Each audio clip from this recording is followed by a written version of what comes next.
At just 3 years old, I merely kissed my late grandmother's portrait, and Grandpa immediately dragged me to the cemetery to choose a wife. Among them was not only a young woman from the Republican era who had been dead for 100 years, but also charming concubines from the households of ancient kings, generals, and ministers. And even the legendary Empress Dowager Cixi herself was fighting to call me her husband. But young as I was, I didn't spare them a single glance. Instead, I ran to a nameless red coffin and called out, "Wife!" Only because 3 years ago when I was born, a strange sign fell from the heavens, and the entire village was packed tightly by Earth immortals. Our village's resident mystic, Madman Zhao, said this was called the Yin Treasury Delivering a Child, an event where all Earth immortals gather to welcome. I was born with a 1 in a million top scholar destiny, but at the same time, it destined me to a life filled with endless trials and tribulations, making me the ultimate target for all kinds of demons and rogue spirits to possess. And my first great trial was slated for the year I turned 3. A mere mortal body could never protect me, so my family had to find something non-human to keep me safe. My family was utterly shocked to hear this, but they agreed to let Madman Zhao seal away my spiritual consciousness for now. We would wait until my 3rd birthday,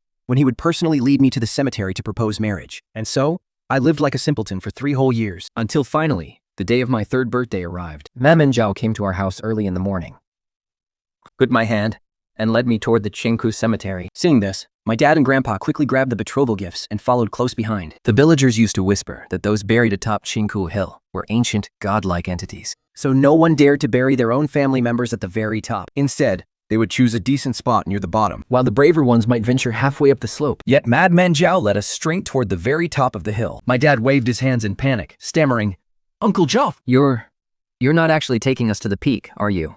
That's where the deities rest. No mortal dares to step foot up there." Madman Zhao snapped back furiously.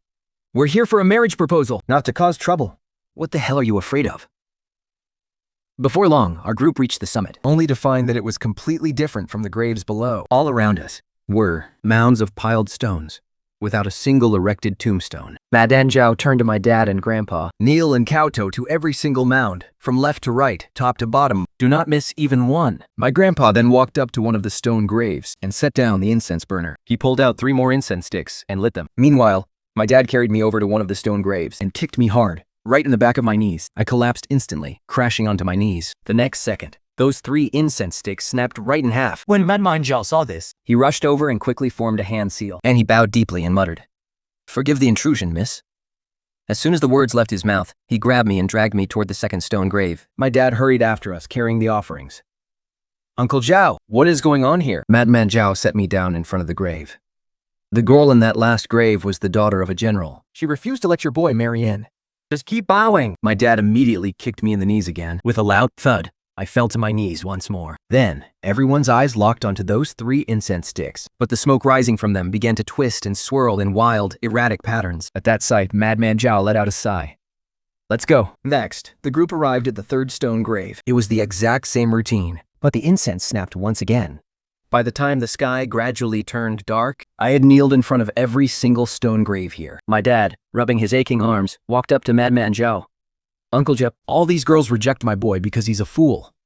None of them are willing. What do we do now?" That's indeed one of the reasons why they refused. But more importantly, he's been marked by a 1,000-year-old demon. They don't dare offend it. As he spoke, Madman Zhao pinched his fingers to perform another calculation. How strange. By all accounts, this boy has a grand destiny. An incredibly powerful, legendary figure is bound to help him. How could none of them be willing? With that, he turned his gaze to my grandfather.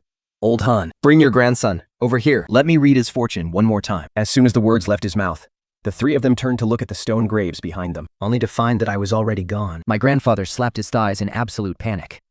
"Where is my grandson?" The 3 of them scrabbled to their feet and began searching the surrounding area. Eventually, they found me near a massive, pitch-black cave at the edge of the cliff. Right then, I was standing in front of the cave, giggling like a fool. Suddenly, a chilling gust of wind swept through. My dad shuddered violently. "The dad? Is he possessed by a ghost?" "What do we do, Uncle Zhao?" "Hurry up and chant a spell." Seeing my dad cowering like a coward, Madman Zhao rolled his eyes in disgust. "Chant my ass. You're such a coward. Get over there and look. Why does that place look like a grave to me?" With that, Madman Zhao took the lead and marched right over. Right then, I, who had been giggling brainlessly just a second ago, snapped my head around. A savage, murderous glare flashed in my eyes, staring dead at Madman Zhao. Seeing this, Madman Zhao's face instantly paled. He quietly slipped a talisman into his right hand behind his back and asked, "May I ask who your excellency is? Why have you possessed this young child?" "Whatever it is you want, we can talk it out." Just then, A chilling, icy female voice echoed from my mouth. This child belongs to me now. Bring me my offerings. Hearing this, Madman Zhao glared at me, dead serious. Who the hell are you? I won't hand this child over to some nameless spirit. As he spoke, Madman Zhao's entire body tensed up. His right hand gripped the talisman so hard his knuckles turned white. The chilling female voice sneered again. In this entire mountain, no one but me can protect this child. Bring me my offerings, now! She paused, then added contemptuously. That evil wording talisman behind your back? It's absolute trash. I'm giving you an order. Not negotiating. The moment those words left my mouth, I collapsed right back onto my knees. My eyes returned to their usual, clueless innocence. Seeing this, Madman Zhao let out a helpless sigh. He slipped his talisman away and quickly pinched his fingers to calculate the hour. We have no choice. We are from. Those things will be here any minute. Let's go. We're proposing a marriage. With that, Madman Zhao walked over to a shattered tombstone nearby. But the moment his eyes fell on just a fraction of a character carved on it, his face drained of color. He stared at the dark hole in utter disbelief, then snapped his fingers, igniting a small flame at his fingertips, and burned the fragment of the tombstone to ashes. Confused by all this, my grandfather asked, "Who on earth is this girl?" Madman Zhao cut him off sharply. "Don't ask. Ask nothing. Only she can save your lives. Quick, make the boy Kato to her right now." Hearing this, my grandfather immediately dragged my dad to set up the offerings again. Then, they lit 3 incense sticks. This time, the incense smoke rose straight up, in a perfect vertical line. My dad jumped up in excitement when he saw this. "Uncle Zhao, we actually made it." Mad Zhao smacked my dad on the forehead. "Watch your mouth. Show some respect in front of this lady. And stop jumping around like an idiot." With that, he walked up to me. "My boy, you have to stay inside this coffin today. No matter what, do not come out. If you do, you're dead. Do you understand?" After saying that, Mad Zhao scooped me up and carried me toward a dark cave entrance. Inside lay a blood-red coffin. A faint scent of flowers drifted through the air. As soon as he caught the scent, Mad Zhao's face paled instantly. He hurriedly put me inside the coffin and rushed down the mountain with my dad and grandfather. Meanwhile, I was left frozen on the spot, utterly terrified. Before long, the sound of a rattle drum echoed from outside the cave. The moment that sound started, I felt completely possessed, wandering right toward the entrance. I saw a bunch of children suddenly appear out in the graveyard. A chubby, larger-looking boy was playing with the rattle drum in his hands. Being just a kid, I was immediately drawn to it. Just as I was about to walk over, that familiar, icy cold voice echoed in my ear. "You idiot! Get back here, right now!" They aren't human. But not far away, the big boy grinned warmly at me. "Hey, kid, do you want to play with this?" I let out a silly giggle and took 2 steps forward. Seeing this, the big boy's grin widened. "Come on, come play with us." Instantly, I took another step forward, and just as I was about to step out of the graveyard's boundary, the grinning boy suddenly transformed into a hideous yellow weasel demon. The other children shed their disguises too, revealing their true, beastly forms. Hehe. Yin Emperor. I've waited so long for this day. Snarls echoing, the massive weasel dropped to all 4s and lunged right at me. Seeing this horrifying sight, the danger finally registered in my mind. I frantically scrambled backward, but my legs gave out from sheer panic, and I fell flat on my butt. Before I could move, the massive beast was already right in front of me, its razor-sharp fangs snapping straight for my head. Right then, that cold, majestic voice rang out again. "Who do you think you are, trying to touch what's mine? Who gave you the audacity? Go to hell!" The moment the words left her mouth, a violent, freezing gust of wind swept through the area, and the massive weasel was instantly blown away. The moment he hit the ground, he let out a sharp, pathetic squeal of pain. Tail and his family immediately fled in panic, and the other little yellow weasels scurried off right behind them. Then, the woman inside harshly yelled at me, "You fool! Get back here, right now!" Hearing this, I was stunned for a second, then sundled and crawled my way back to the side of the coffin. I don't know how much time passed, but I started feeling sleepy and fell asleep, leaning against the corner of the coffin. In my sleep, I could vaguely hear the sounds of a fierce struggle. By the time I opened my eyes again, a blinding light was shining from inside the coffin. The simple, vacant look in my eyes instantly vanished. At the same time, the woman's voice rang in my ear. "You fool. It is almost dawn. I have already unlocked your mind. Remember my words. Many evil things came tonight, but I have dealt with all of them. However, I have exhausted too much of my energy and won't be able to make any moves for the next few years. There is a book beneath me. Take it back and study it, but do not let anyone else lay eyes on it." I anxiously leaned closer. "Are you okay?" The woman cut me off sternly. "Quiet. I do not have much time left. As long as you master what is in this book, you can safely survive your 18th birthday. If there is anything you do not understand, ask that rogue Gowis from last night to help you. On the day of your 18th birthday, come here to resurrect me. I scratched my head in confusion. What resurrection? And how do I even do that? But only a dead silence answered me. Just then, my grandfather's voice echoed from outside. I immediately grabbed the ancient book and ran out of the cave. Seeing that I had regained my sanity, my grandfather rushed over and hugged me tight. Behind him, Madman Zhao also let out a relieved smile. Now, we can truly call him a once-in-a-millennium genius. After returning home, I opened the ancient book. Its contents were all about fortune-telling and divination. As my understanding of the book grew deeper, I gradually realized that she had unlocked my mind solely so I could study the first volume of this ancient book. Over the next 15 years, while studying, I kept wondering, who exactly was that lady in the coffin? Even though her talk of resurrection sounded like total nonsense. Since she saved my life, no matter how difficult it gets, I will do whatever it takes to bring her back. Finally, the day of my 18th birthday arrived. I arrived beside that red coffin early in the morning, facing her again. I couldn't help but feel a little nervous. After all, when I was a kid, I didn't understand what marriage really meant. But now, I definitely do. I hesitated for 2.5 minutes before finally making up my mind. Hey, miss? 15 years are up. I'm here to fulfill our promise. Then, the chilling voice of the female corpse echoed in my ear. 15 years ago, though I shielded you from disaster, you were still afflicted by the weasel's dark curse. There is a pill inside my coffin. Reach in, take it out, and swallow it. I nodded, and immediately reached my hand inside the red coffin. However, the first thing my hand brushed against was a tiny, delicate foot. Without thinking, I gave it a gentle squeeze. Instantly, a freezing voice snapped. Where do you think you're touching? The sudden voice made me shudder with fear. All I could do was give an awkward laugh. Sorry, let me search again. With that, I slid my hand further up inside, and sure enough, I found a small pill. Reluctantly, I pulled my hand back out and brought the pill to my nose to give it a sniff. It had a faint, herbal fragrance, mingled with the unique, intoxicating scent of her body. Sensing this, she immediately flared up. What are you sniffing? Are you some kind of pervert? I stood there, completely bewildered. What's wrong with sniffing the medicine? The moment those words left my mouth, a sharp slap echoed, stinging my face. A wave of burning pain washed over me. Clutching my cheek, I felt incredibly wronged. I'll swallow it right now, all right? Why do you have to be so short-tempered? Muttering to myself, I had no choice but to swallow it in one gulp. As soon as it went down, I suddenly felt my entire body become incredibly light and clear. Just then, her voice rang out again. Now, it's your turn to fulfill your promise. To bring me back to life, you must fulfill 3 conditions, and they must be completed tonight. If we miss tonight, we will have to wait another 15 years. Hearing this, I couldn't help but feel a bit anxious. If we can't get it done tonight, we have to wait another 15 years. Then, wouldn't I be almost 40 by then? I never expected the conditions to revive this lady would be so brutal. So, I started getting cold feet. Maybe you should find someone else? I don't know how to do anything. If I mess things up for you, I'll never forgive myself.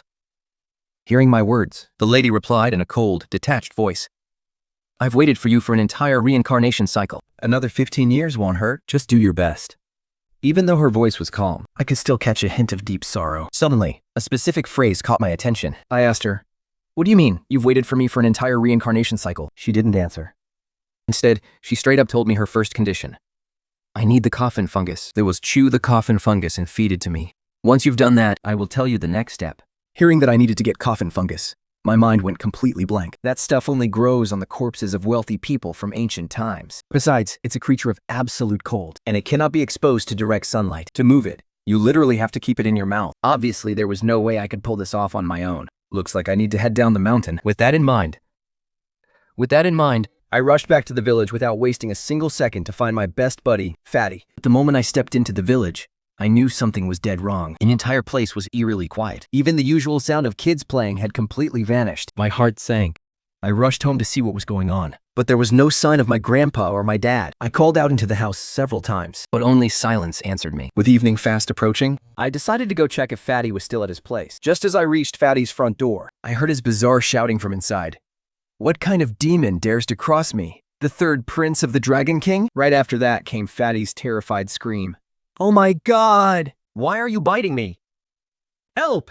This thing is trying to eat me! Sensing trouble, I kicked the door open and charged inside. There I saw a hideous, monstrous creature, neither human nor beast, chasing Fatty all over the yard. It was a reanimated corpse. I quickly whipped out a corpse-suppressing talisman from my pocket. I raised my hand and threw it. In the next second, the talisman suddenly flashed with bursts of golden light, flying straight toward the zombie's face. Meanwhile, just as Erpang was bracing himself for death, he realized he was completely unharmed. Erpang turned his head to look and saw that the zombie was frozen solid, completely motionless. Seeing this, he let out a massive sigh of relief. He turned to look at me. Dangal, what on earth is that? It's a walking corpse. Something's gone seriously wrong in the village. But don't worry about that right now. I need your help. Come up the mountain with me. With that, I grabbed his arm and dragged him quickly toward the back of the mountain. We ran into quite a few zombies along the way, but for some strange reason, no matter where I went, any zombie that tried to block my path would end up slaughtered by a giant white rat. I didn't have time to overthink it though. I quickly made a hand seal, chanted a spell, and searched for clues to the coffin fungus. Soon I realized that inside Granny Wang's ancestral grave lay exactly what I was looking for. My eyes lit up in excitement, and I hurried over with Pang. I pulled out my treasure compass and checked the tombs one by one.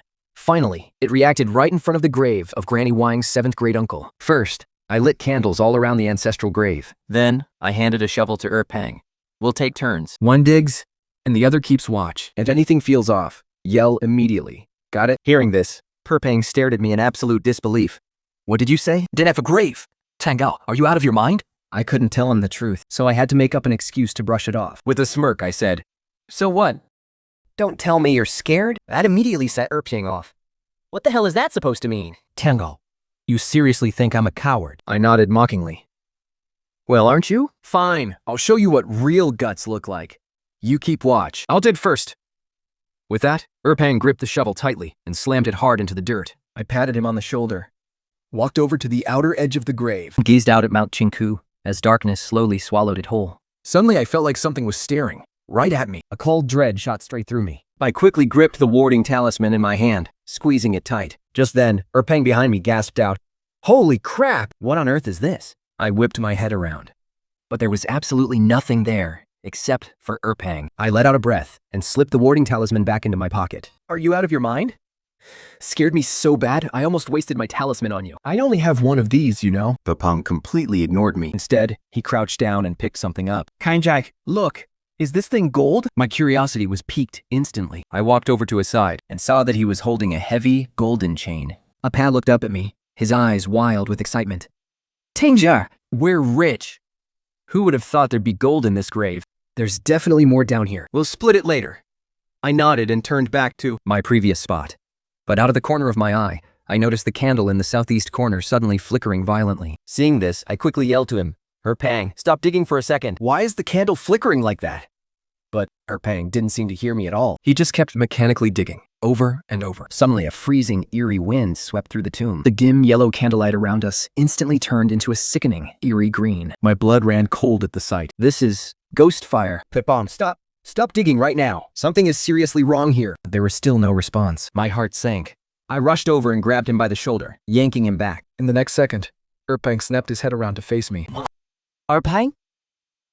Pang? His usually friendly, chubby face was completely frozen and stiff. His eyes were glowing with a sickening green light, and his expression was terrifyingly hostile. Insolent brat, he rasped. How dare you desecrate my tomb? You shall die! Before his voice even faded, the man swung his shovel directly at my head. Instinct kicked in, and I threw myself backward, rolling away. I barely managed to dodge the lethal blow. Desperate, I reached into my pocket, only to find the evil, banishing talisman inside was completely gone. I immediately looked around. I quickly spotted that yellowed, crumpled piece of paper right under Pang's feet. But Pang was already charging at me again, shovel in hand. Seeing this, I spun around and ran for my life without looking back. But Pang turned out to be surprisingly agile for a big guy. He caught up to me in no time. Just as he raised the shovel to deal a fatal blow, a giant white rat suddenly jumped in right behind me to block him. With a loud crash, the shovel slammed hard into the giant white rat. It let out an agonizing, piercing shriek. At that exact moment, I instinctively dodged and slipped past Pang, running straight toward the evil banishing talisman. Once I got close enough, I lunged forward with everything I had, grabbing the talisman in one swift motion. By the supreme law, obey my command. The moment the words left my mouth, the evil banishing talisman in my hand burst into a blinding golden light, shining right into Pang's face. Pang was instantly blasted back over 2 meters. The entire graveyard suddenly fell deathly quiet, leaving nothing but me.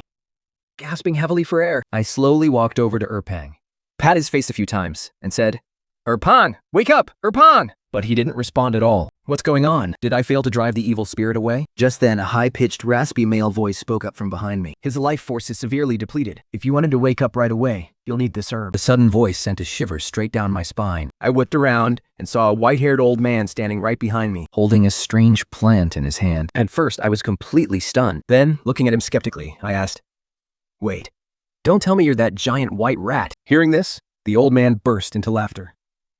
"Indeed I am. Quick, give this to that chubby boy. Otherwise, you won't be able to dig up this grave." Dumbfounded, I took the plant from his hand. The white-haired old man then transformed back into the giant white rat and scurried off into the forest. I stared deeply in that direction for a long moment. Then I stuffed the plant I was holding straight into Fatty's mouth. About 2.5 minutes later, Fatty slowly blinked his eyes open, looking completely dazed. Seeing that he was mostly fine, I grabbed the shovel from his hand and went right back to the open grave. I started swinging the shovel, digging deeper and deeper. After what felt like forever, the sky turned pitch black. Just then, Fatty walked up to me and said, "Let me do it. With your scrawny little body, you'll be digging until next year." With that, he snatched the shovel away and started digging like a madman. Before long, he hit a coffin. Fatty and I cooled our strength and pried the heavy coffin lid open. Instantly, an unbearable stench of rotting flesh hit us in the face. I pinched my nose and forced myself to look inside. There was a skeleton lying right there. Strangely, one of the bones was glowing with a faint, eerie light. I leaned in for a closer look. That was indeed the coffin fungus. Now that we've found it, how are we supposed to get this coffin fungus to the female corpse? After all, holding that freezing thing in your mouth would freeze your tongue right off. Suddenly, I slapped my forehead. I am such a dumbass.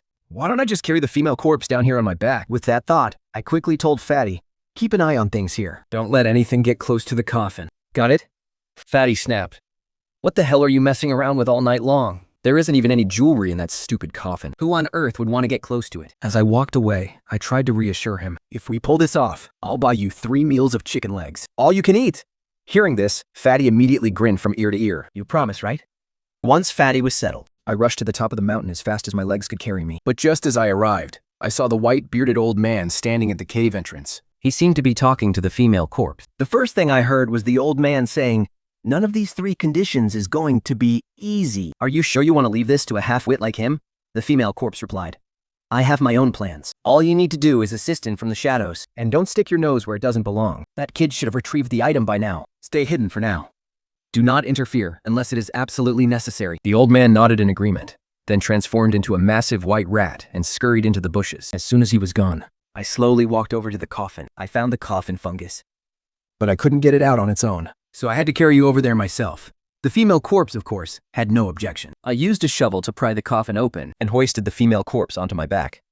Then, I rushed back to second grandma's ancestral grave. I looked around and saw that Erpang was actually fast asleep on the ground. I ignored him and went straight to the coffin. Once I set the female corpse down, I bent down, bit the coffin fungus to pluck it from the coffin, and held it in my mouth. Holy shit, it was so fucking freezing. Fighting through the biting chill, I quickly turned and leaned toward the female corpse's face. Just as our lips were about to touch, a short voice suddenly roared, "Stop! Yo man, you are aiding a monster. Don't let your mind be clouded into helping this demoness." I looked up and saw a raggedly dressed Taoist priest standing nearby. Confused, I could only mumble through the mouthful of fungus. seeing this, the Taoist grew even more anxious. This woman must never wake up. If she wakes, this entire land will be plunged into utter ruin. You will become the ultimate sinner of this world. Do you understand what I'm saying? By now, my face was deadly pale. But I couldn't hold out any longer. I leaned down and pressed my lips against the female corpse. With a nudge of my tongue, the coffin fungus slid right into her mouth. Next second, her eyes snapped open. The sight sent a violent shudder running straight through my body. I hooked her gently and only let out a long sigh of relief once I was sure she wouldn't move again. Then, I looked over at the Taoist. He pointed a trembling finger at me. "You stubborn boy! Why didn't you listen? We are doomed! One of her 3 souls has returned. Now her powers are starting to return. At your young age, you must not let yourself be blinded by lust." I shrugged in response. "Look, uncle, I was trying to ask you just now, if I didn't give her the thing in my mouth, what was I supposed to do with it? It's a priceless treasure. I couldn't just spit it on the ground, could I?" Hearing this, the Taoist slapped his forehead. I completely forgot. That thing is of extreme cold. Thank goodness. Only one of her souls has returned. From here on out, you do exactly as I say. He hadn't even finished speaking when the lady's sharp voice rang out again. "Who do you think you are, trying to bewitch my man?" The moment she finished speaking, a sudden violent gust of icy wind whipped up, sending the Taoist priest flying dozens of feet away. The priest scrambled to his feet and immediately began shaking the brass bell in his hand. A flash of purple light flared, and a thick, sweet fragrance instantly drifted over me. Immediately after, the lady's strained voice echoed in my head. "Hurry! Get me out of here! I'm not strong enough to deal with him right now. Hearing her words, I hesitated. So I looked at the Taoist priest and demanded, "Why do you say she's an evil spirit?" You have to convince me, or I won't let you hurt her. Seeing this, the priest slapped his thigh in sheer frustration. Fine. Let me tell you. This woman once. But before he could finish, His brow suddenly furrowed. Then, he spun around and bolted. I was completely baffled. He hadn't even finished his sentence. Aren't you supposed to be slaying demons and defending justice? As I was wondering about this, the sound of voices chatting drifted up from below. First to reach my ears was a female voice. "Senior brother, didn't second uncle tell us to come here and keep an eye on that demoness first? How long until he gets here?" Then, a male voice replied, "It should be soon. Let's just keep watch first." Just in case any trouble starts. Right then, the lady's voice suddenly whispered in my ear, "Quick, carry me to your village ancestral hall." Hearing this, I scooped her up and ran over to Erpang. I slapped him twice. "Erpang, wake up! Hurry, come with me to the ancestral hall." Pang woke up, completely dazed. I didn't know if he even heard me. But I rushed straight toward the ancestral hall anyway. When I was halfway there, I saw a large crowd of people dressed in white robes marching up the mountain in groups. Seeing this, I froze instantly and ducked behind a large boulder. The female corpse's voice rang out again. "Quick, cast an aura-concealing spell on me." Hearing this, I looked down at her. I figured she was probably worried that her strong fragrance would give her away to those people in white. So, I quickly chanted the spell in my head, formed a hand seal with my fingers, and cast it directly onto her. An instant later, her fragrance faded significantly. By now, the people in white had drawn closer, and I could finally get a clear look at their faces. Leading the group was a white-haired old man, flanked by two middle-aged men. Looking behind them, it was nothing but young folks. As they drew closer and closer, I ducked down even lower. These people are definitely here for the female corpse. Our village hasn't seen a single outsider in 10 years. And of all days, she's supposed to wake up today. What a massive coincidence that so many strangers suddenly show up right now. You don't even have to think to know there's a connection. Once they finally passed, I headed back toward the ancestral hall. It didn't take long for us to get there. Right then, the dead woman's voice rang out. Now, fulfill the second condition. "Go draw some water from that well in the corner." I gently set her down on the ground and grabbed a ladle to fetch the water. When I got back, her voice chilled me again. "Bring me the ancestral tablet of your oldest ancestor." I froze at her words. The oldest ancestor? That would have to go back way before my great-great-grandfather. The tablets in this hall are stacked higher and higher, row after row. The highest one is nearly 4 meters up. I need a ladder. With that in mind, I stepped outside the ancestral hall. Suddenly, a deafening crack of thunder shook the sky. Right after, streaks of lightning flashed across the sky. Staring up at the bizarre weather, I was completely baffled. It had been clear and sunny all day. How did it turn into this so suddenly? I shook my head, trying to clear my mind. I turned around and walked to the back corner of the hall. There was a red ladder resting there. I hurried over. Just as I picked it up and prepared to leave, a bizarre noise caught my ear. I looked toward the sound. In the empty space behind the hall, something was squatting on the ground. Holding the ladder, I crept closer. "Who's there? It's about to pour. Why aren't you heading home?" Right as the words left my mouth, the figure slowly twisted its head around. The figure, I gasped, absolute terror gripping my heart as I stared at the ghostly pale face. "Chief, what's wrong with you?" The village chief didn't say a word. Instead, he dropped to all fours and began to crawl toward me like a beast. Terrified, I spun around and bolted. Just as I reached the open doorway of the ancestral hall, I saw Erpang walking right toward me. But in that split second, the chief lunged from behind and flew right past me, charging straight at Erpang. Without a second thought, I whipped out a corpse-suppressing talisman and threw it right at him. The moment the yellow paper hit the village chief, he froze dead in his tracks. Seeing this, Erpang quickly ran to my side. "Pindao! What the hell is going on? How did the village chief end up like this?" My brow furrowed deeply. Something's not right. This is no ordinary corpse reanimation. They seem to be infected with corpse poison. If that's the case, has the entire village fallen victim to this? By now, Barmasing was completely scared out of his wits. "Oh my god! Everyone in the village has turned into walking corpses. What do we do?" "Tangao, you've got to think of something." I ignored him. Right now, resurrecting the female corpse was the top priority. With her godlike powers, she must know what's going on. So, I grabbed a ladder and headed into the ancestral hall. Erpang, come inside with me. Help me out first. Once we entered the ancestral hall, I had Erpang hold the ladder for me. I climbed up and took down the ancestral tablet from the very top. Just then, another deafening roar of thunder echoed outside, followed immediately by the heavy downpour of rain. Startled by the thunder, I quickly steadied my nerves. With a leap, I landed right next to the female corpse. What do I do next? Make it quick. I think many people in the village have been infected with corpse poison. I'm worried my family might be in danger too. Do you actually know what's happening in this village? The female corpse's voice rang out. Chop this ancestral tablet into pieces. Soak it in spring water for 3 minutes and feed it to me. Hearing this, my brow furrowed even deeper. Chop up the ancestral tablet? That's absolute sacrilege. What on earth are you trying to do? As soon as the words left my mouth, the tablet in my hand was sent flying by some unseen force. When it hit the ground, it split into 3 pieces. I sighed helplessly. Please forgive my disrespect. Then, I grabbed an axe and began chopping the tablet. By now, Fatty finally understood what was going on. Everything I was doing had been ordered by the female corpse. He stared silently at the female corpse, then muttered to Tiangong, "This woman is so beautiful. Is she really the wife you were betrothed to when you were 3 years old?" I nodded. I poured the chopped wood shavings into a wooden ladle. 3 minutes later, I held the wooden ladle and gently lifted the female corpse's body. I took a sip of the water, leaned down, and pressed my lips against hers to feed it to her. Right at that moment, a flurry of footsteps echoed from outside. I immediately looked up toward the entrance. The female corpse instantly spoke to stop me. "Ignore them. Keep feeding me."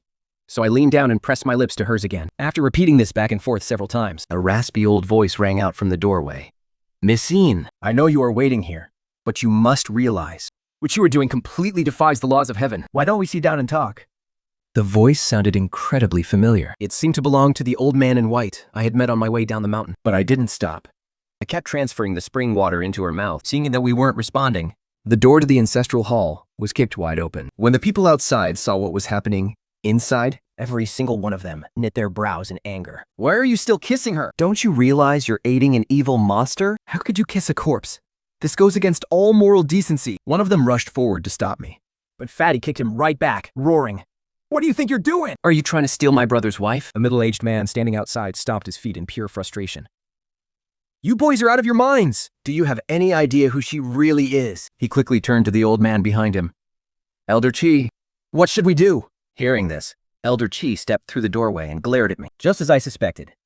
"This is the second step of the ritual, Using the frost spring of Mount Chambai as the catalyst. and the oldest ancestral tablet in the village, to neutralize the local spiritual energy. Now, the only thing missing is the blood of pure yang." Hearing this, a wave of anxious whispers broke out among the crowd. "Oh no, we're in big trouble now. If that evil witch wakes up, none of us will stand a chance against her. What are you all panicking for? Do you really think pure yang blood is that easy to find?" Besides, we're all right here." Listening to the chatter outside, I fell deep into thought. It seems they all know how to resurrect her. But as for what pure yang blood actually means, I have no idea. But I do know one thing. My birth chart is completely yang. "Don't tell me. She's going to suck my blood?" Just then, her cold voice cut through my thoughts. "Enough. Go out and get rid of them." Hearing her words, I froze. Me? "Get rid of them? How on earth am I supposed to deal with a crowd like that?" That was when her lips slowly parted again. Don't you want to know what actually happened to your village? "There, the ones with the answers." I gasped in utter disbelief. She could already open her eyes and speak. 3 of her 7 spiritual gates were already open. But I didn't have time to worry about her transformation right now. Since she was urging me to go out, it meant the time for the 3rd condition hadn't come yet. I might as well head out and find out what was happening to the village. I just prayed that my dad and granddad were safe and sound. With that thought, I stepped out of the ancestral hall. Outside, a massive, dense crowd packed the courtyard. We were split into 2 distinct factions. One side consisted of white-robed Wadon priests, and the other yellow-robed Mashan priests. Taking in the scene, I cleared my throat and called out, "If you're here for the lady inside, you should turn back now. I owe her a debt of gratitude, so I will protect her at all costs." Hearing this, an elder made a Taoist hand gesture toward me. "Young friend, I am Chi Jisian, an elder of the Wadon sect. We are here on orders to purge this evil and rid the world of this threat." Before I could even reply, I heard Erpang's dad, Uncle Wang, desperately screaming my name. "Tiangao, run! Get out of here!" I frantically pushed my way through the crowd, only to find a horrifying pile of bodies stacked right outside the ancestral hall, and every single one of them was a fellow villager. I definitely traced the voice and saw Uncle Wang gasping. "Tiangao, take a ba and run, quick!" Devastated and losing my mind, I collapsed right in front of him. "Uncle Wang, what happened to you? Where's my dad? Where's my granddad?" Seeing my sheer panic, Elder Chi immediately rushed over. He pulled me back and tried to steady me. "Young friend, please, calm down." These villagers were all infected with bone poison first, and then the corpse poison spread to their hearts. They're already losing their minds and barely human. If you rush over there, you'll get infected too. Hearing those words, I froze in disbelief. Then, I glared at the group of Taoists with pure fury. Who on earth did this? Why did they have to do this to our village? Hearing my desperate cries, the 7th elder only let out a helpless sigh. "We are still investigating the exact cause, but right now, we can't worry about whether these villagers live or die. For the greater good, we must focus on what's truly important. We must know our priorities. Hearing this, I stared dead at the seventh elder. With veins bulging on my forehead, I roared, I don't care about your damn greater good. In my eyes, the people of this village are my entire world. You're abandoning all these innocent lives just for the sake of one woman. You guys love to preach about morals and righteousness, but in reality, you are nothing but heartless, blood-sucking hypocrite. Get the hell out of our village! Get the hell out of our village. Hearing my furious words, 我儿是一黄花和买山客体王的三文小等，三文破者。 we can't waste any more time. I've seen this kid before. He possesses a pure yang destiny. This means that Witch has already gathered her 3 souls. I'm afraid she's about to wake up any second. The moment those words were spoken, the seventh elder's face darkened instantly. Young friend, I will ask you one last time. Before he could even finish, I cut him off.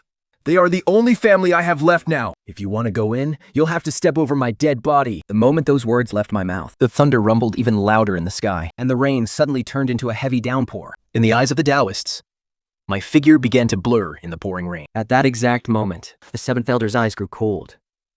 If that's how it's going to be, Then don't blame me for showing no mercy. In the next second, the seventh elder suddenly struck. A split second later, an agonizing pain tore through my chest. Before I could react, the seventh elder hoisted me up with both hands and threw me toward the entrance of the ancestral hall. I crashed heavily onto the ground. Coming up a mouthful of bright red blood. Fighting through the excruciating pain, I forced myself to look up. I saw the seventh elder drawing his long sword. We of Wudun respect you as a 9th grade astrologer. I can at least let you die with some dignity. Show yourself now. Then, both groups shouted in unison.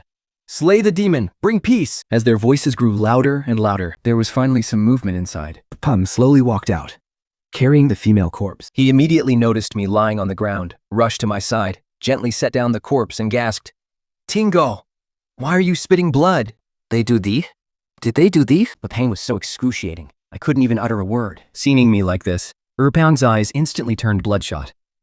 Hang in there. I'm going to make them pay. With that, he swung his fists and charged into the crowd. But in the next split second, he was kicked flying dozens of meters away, crashing to the ground, completely motionless. The Taoists then quickly rushed toward the female corpse. Right at that moment, the female corpse suddenly bolted upright. She leaned over and drew several deep breaths from my mouth. As my blood entered her mouth, She vanished from right in front of me in an instant. All of a sudden, I heard a series of violent crashes, followed by a chorus of agonizing screams. In just a matter of seconds, most of the yellow and white figures before me had vanished. only 7 or 8 Taoists were left standing. And terror was already written all over their faces. The 7th elder whipped out 7 array flags and barked, Messin, did you really think I had no way to deal with you? He threw out the flags while forming hand seals.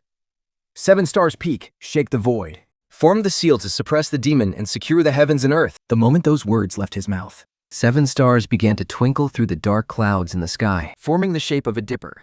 Meanwhile, a strange sensation washed over my body. The wound on my chest didn't hurt as much anymore. And my breathing became much smoother. But a second later, I felt like my entire body was about to burst into flames. I immediately ripped off all my clothes. Old man Chi, stop chanting, damn it. Stop it now. But the 7th elder didn't stop.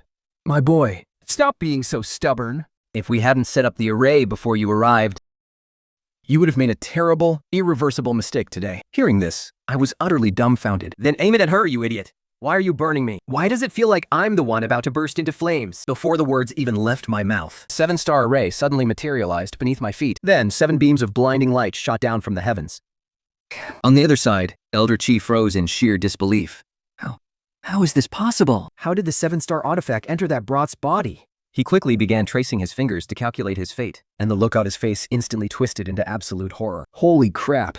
This kid actually has the pure yang fate, born under the 7-star alignment? I never saw this coming. Miss In had already predicted we would use this array. With that, he immediately shut down the array and rushed out of the ancestral hall with the remaining Taoist priests. But right then, I lunged forward and grabbed Elder Chi by the arm. Then, an incredibly raspy, chilling voice echoed from my own throat.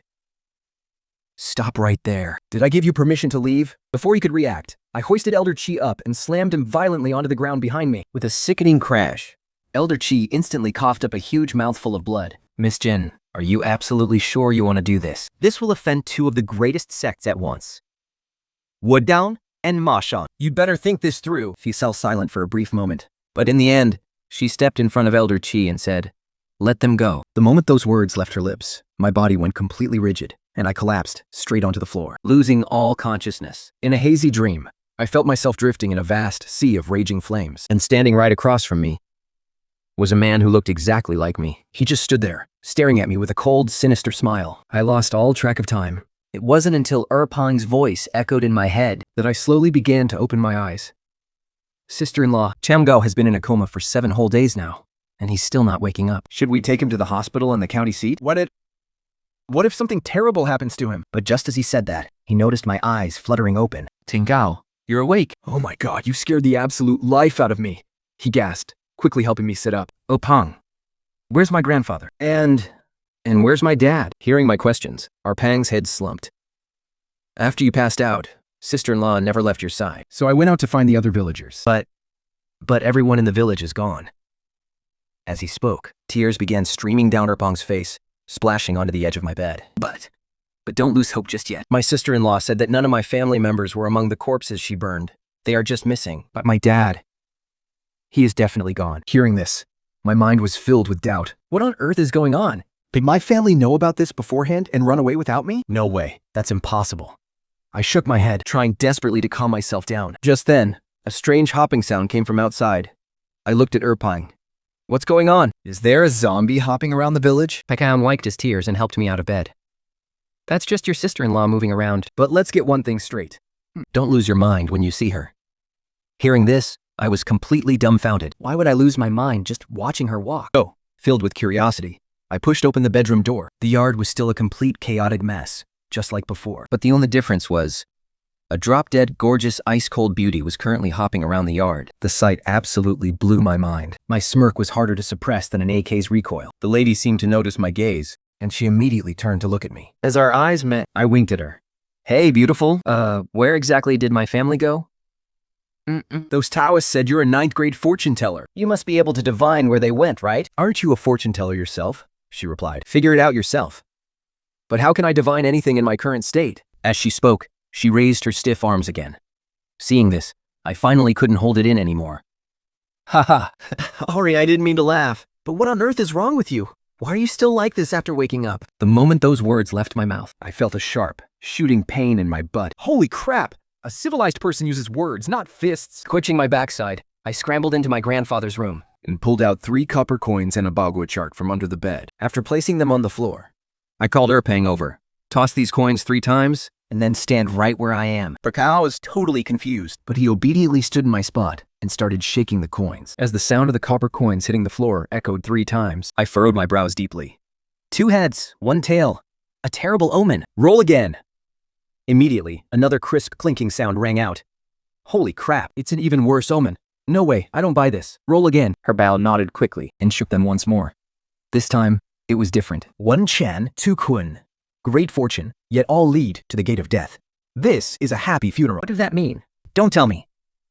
Grandpa passed away of old age? No, that's not right. This is telling me to head to the city in the south to find my family. With that thought, I immediately ran to the female corpse. Well, what did you calculate? As she spoke, she picked up a bamboo stick from the ground. I swallowed hard. 2 Kun, 1 Chen. That signifies extreme misfortune. When 1 Chen and 2 Kun facing south, it means my family must have gone to the city.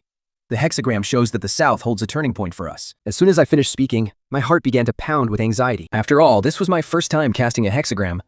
I couldn't help but feel incredibly nervous. And looking at the female corpus posture, she seemed exactly like a strict teacher grading my homework. Bracing myself, I closed my eyes, ready for her painful lashing. But after a few seconds, nothing happened. Instead, her cold, approving voice echoed, "Not bad. For your first time casting, being able to pinpoint the direction and location is quite impressive. So tell me, what does that gate of death you cast actually mean?" I froze for a moment. A happy funeral. Maybe my grandpa passed away peacefully from old age. No sooner had the words left my mouth than the bamboo stick in her hand whipped right across my body. Was that your hexagram to cast? Why would it be about your grandpa's death? Hearing her words, it suddenly clicked. Oh, right. Bren was the one who cast the hexagram. It wasn't me. This means Erpang is about to experience a massive shift in fortune. In other words, we're heading to the county town. The female corpse nodded. Pack up your things. We are going into the city. With that, she leaped out of the courtyard. But I stood there in silence, my expression darkening. This is the place where I was born and raised. Before I went up to the mountains, the village was so lively. Now, there isn't a single living soul left. Thinking of this, my vision began to blur with tears. Entering the city this time, I must find Grandpa and the others, as well as the killer who slaughtered our village. You'd better not let me catch you, or else I will make you pay back every single life from my village and that cold woman. Sooner or later, I will make you mine. Wiping away my tears, I called Erpang, packed our bags, and followed the female master onto an unregistered cab, heading toward the county town. The driver, wearing dark sunglasses, called out to us, "Just need 2 more, and we're ready to head out." Everyone, please wait a moment. Hearing this, the passengers in the car immediately started complaining. There are no plates left, and you want to squeeze in 2 more? The driver in dark sunglasses quickly chuckled. Come on, bear with me here. Otherwise, with how long this trip is, it's just not worth my while. That won't even cover the gas. Hey, look over there. See? Here come some customers. He waved to 2 girls in the distance, calling out, "Hey, gorgeous, heading to town. Just need 2 more to leave." Hearing this, the 2 girls immediately got on, The guys on the bus saw 2 absolute babes get on. and their eyes instantly lit up. One grinned and said, "Hey, beautiful, there are no seats left. Why don't you sit on my lap?" The moment he said that, the 2 girls immediately stopped in their tracks. They frowned and looked at the driver. "You don't even have any seats left?" The driver in sunglasses chuckled slyly, then reached over to the aisle by the door and pulled out a lever. A fold-out seat popped up. "You 2 are thin as twigs. This will definitely be enough space. Just squeeze in a little, and we're good to go." The 2 girls sighed at the sight of it, but they sat down anyway. Just then, I looked up, and my brow instantly furrowed, because right between the short-haired girl's brows, there was a dark, shadowy aura. It was a clear omen of terrible luck coming her way, and if a flash of red light appeared in her life palace, it would mean a bloody catastrophe was imminent. I quickly turned to look at the female corpse beside me. There's a dark aura between her brows. Is she about to face some major disaster? She snapped. "How should I know? Why are you asking me?" I pouted. "Fine, don't tell me. Like I even care." With that, the bus door slammed shut, and the driver happily started up the engine. The bus bumped and rattled along the rough road, rocking me to sleep before I even realized it. I felt like I was resting on something incredibly soft, And I couldn't help but nuzzle against it. It was so comfortable. but the sweet dream didn't last. The driver suddenly slammed on the brakes, throwing me headfirst into the seat in front of me. I snapped my eyes open, looking around in a daze. Everyone on board was scrambling to brace themselves, while the driver cursed loudly, shouting out the window, "Damn wild dog!" Scared the life out of me. It's pitch black. I almost didn't see it. Hearing this, the passengers peered out the windows, and sure enough, there was a black stray dog standing right in front of the bus. It was curled up right in the middle of the road, completely motionless. Seeing this, the driver opened the door, cursing under his breath. "You guys wait here a second. I'll go deal with this." With that, he stepped out of the vehicle, but the moment he walked over, all his aggressive confidence instantly vanished. He suddenly froze in his tracks. What on earth is going on? Stunned, the driver stared blankly at the ground around him. Since we were inside the vehicle, we couldn't see what was on the road. Everyone else was just as confused. All he had to do was shoo the dog away. What was taking him so long? A shirtless, burly man sitting near the front couldn't sit still anymore. He pushed his door open and climbed down. "Hey, what's the deal? Did that dog bite you or something?" he muttered as he walked over. But then, bizarrely, he stopped dead in his tracks too. Oh my God, what are they doing? Now everyone left on the bus was dying of curiosity. How could 2 grown men lose their minds like that? Is that dog really that terrifying? Intrigued, 2 young women also got off to take a look. Upon turned to me and said, "Look, even Anga went down. Let's go have a look too." I glanced over at the female corpse. Her eyes were tightly shut, and she was sitting bolt upright. She almost looked like she was fast asleep. So I nodded to Erpang. The 2 of us slowly climbed down from the vehicle. Just then I heard whispers coming from up ahead. Who would do such a thing? What a psycho. How sick do you have to be to do something like this? Hearing their chatter, I walked over out of curiosity. Everyone was crowding around the spot in front, but I noticed a few tiny red dots scattered along both sides of the road. I stepped closer. The scene that met my eyes left me utterly horrified. The black dog on the ground was nothing but an empty shell. One of its eye sockets was a dark, empty hole, while the other was a fake eye. It was literally just a hollow pelt. I immediately scanned the area beside it and noticed 2 basins sitting next to the hollow dog. Inside the basin on the left was a small pile of delicate white bones. Inside the basin on the right was raw, bright red flesh. Seeing this, my brow furrowed deeply. This ritual was recorded in my ancient books, and it was listed near the very beginning. The things I learned when I was 12? My mind went blank for a second. Just as I was frowning, trying to remember, a cold voice drifted from behind me. Facing north, backed south. With those words, "The living hitting the road." My eyes instantly lit up. The living hitting the road. A vehicle entering the path of the dead, commonly known as the yin-yang road. This is a damn death trap, I blurted out in horror, starting everyone nearby. They all turned to look at me. "What are you screaming about, kid?" "It's the middle of the night, and this place is already creepy enough. What the hell are you screaming for?" Just then, the driver wearing sunglasses walked over. "Hey, little brother, Did you just say this is some kind of evil sorcery? I nodded. This black magic is very popular down in Nanyang. It opens a path of the dead, trying to drive us straight into hell. Hearing this, everyone looked completely skeptical. They all began whispering among themselves. Is this kid actually onto something? How could he tell just by looking? I've ignored them and stepped closer to the driver instead. Hey, driver, take off your sunglasses. Hearing this, the driver froze. He instinctively took a step back. Wait, Little brother, you can talk all you want, but why do I need to take off my glasses? I need them for work. the sun is too bright. If anything happens, the whole bus will go down, right? But I just stood there, staring him down. It's 9:15 at night. The moment I said this, the other passengers turned their eyes to the driver too. Seeing everyone staring at him, the driver became visibly flustered. A pal lost his temper, stepped forward, and snatched the sunglasses right off. Just take them off! People will think you're blind! But in the next second, everyone fell dead silent. Because the driver only had one eye. The socket of his other eye was completely sunken, and the pupil of his only good eye was a sickly green color, and it was tiny, at least 2 sizes smaller than a normal person's. Staring at his bizarre, grotesque face, everyone was too terrified to utter a word. But the driver didn't even seem angry. Avoiding everyone's gaze, he lowered his head. I was born this way. It's a yin eye. The other eye wasn't even there. The darker it gets at night, the clearer I can see. In the daytime, the bright sun actually makes my eyes uncomfortable. So you guys can stop worrying. Even with these sunglasses on, I can see clearer than any of you. Hearing this, Pax sheepishly handed his sunglasses back. Brother, I had no idea. I thought you were just wearing sunglasses to act cool. I'm so sorry. The driver took them back and put them on again. It's fine. I've lived long enough to get used to people staring. Kid, you seem to know a thing or two about this kind of stuff. Why would that evil spell want me to take off my sunglasses? With that, he turned to look at me. Everyone else quieted down too. Seeing this, I let out a heavy sigh. It seems it was true. If the driver's eyesight hadn't been so sharp just now, he definitely wouldn't have seen it, especially since there were barely any other cars around. We were driving incredibly fast. By the time we hit it and stopped, it would have been too late. Any further, and we would have crossed over to the land of the dead. Nobody said a word. They just stared at me in silence. As they watched, I reached out and pried the eye right out of that dog. Then, I split the plastic eyeball in two. Inside, a slightly yellowed object was revealed. It looked like an old copper coin. Seeing this, everything suddenly clicked. I looked up at the dazed driver. In the past 2 days, did you happen to receive a copper coin like this? The moment those words left my mouth, the driver suddenly slapped his forehead.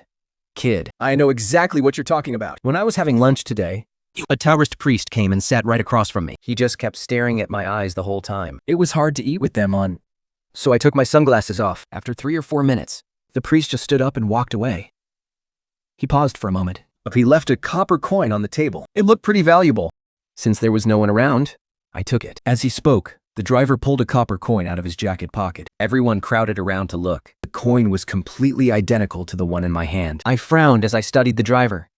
His life palace was bright and clear, which meant he was an honest, open-hearted man. There was no way he would go out of his way to offend anyone. Plus, the other guy was a Taoist. That left only one other possibility.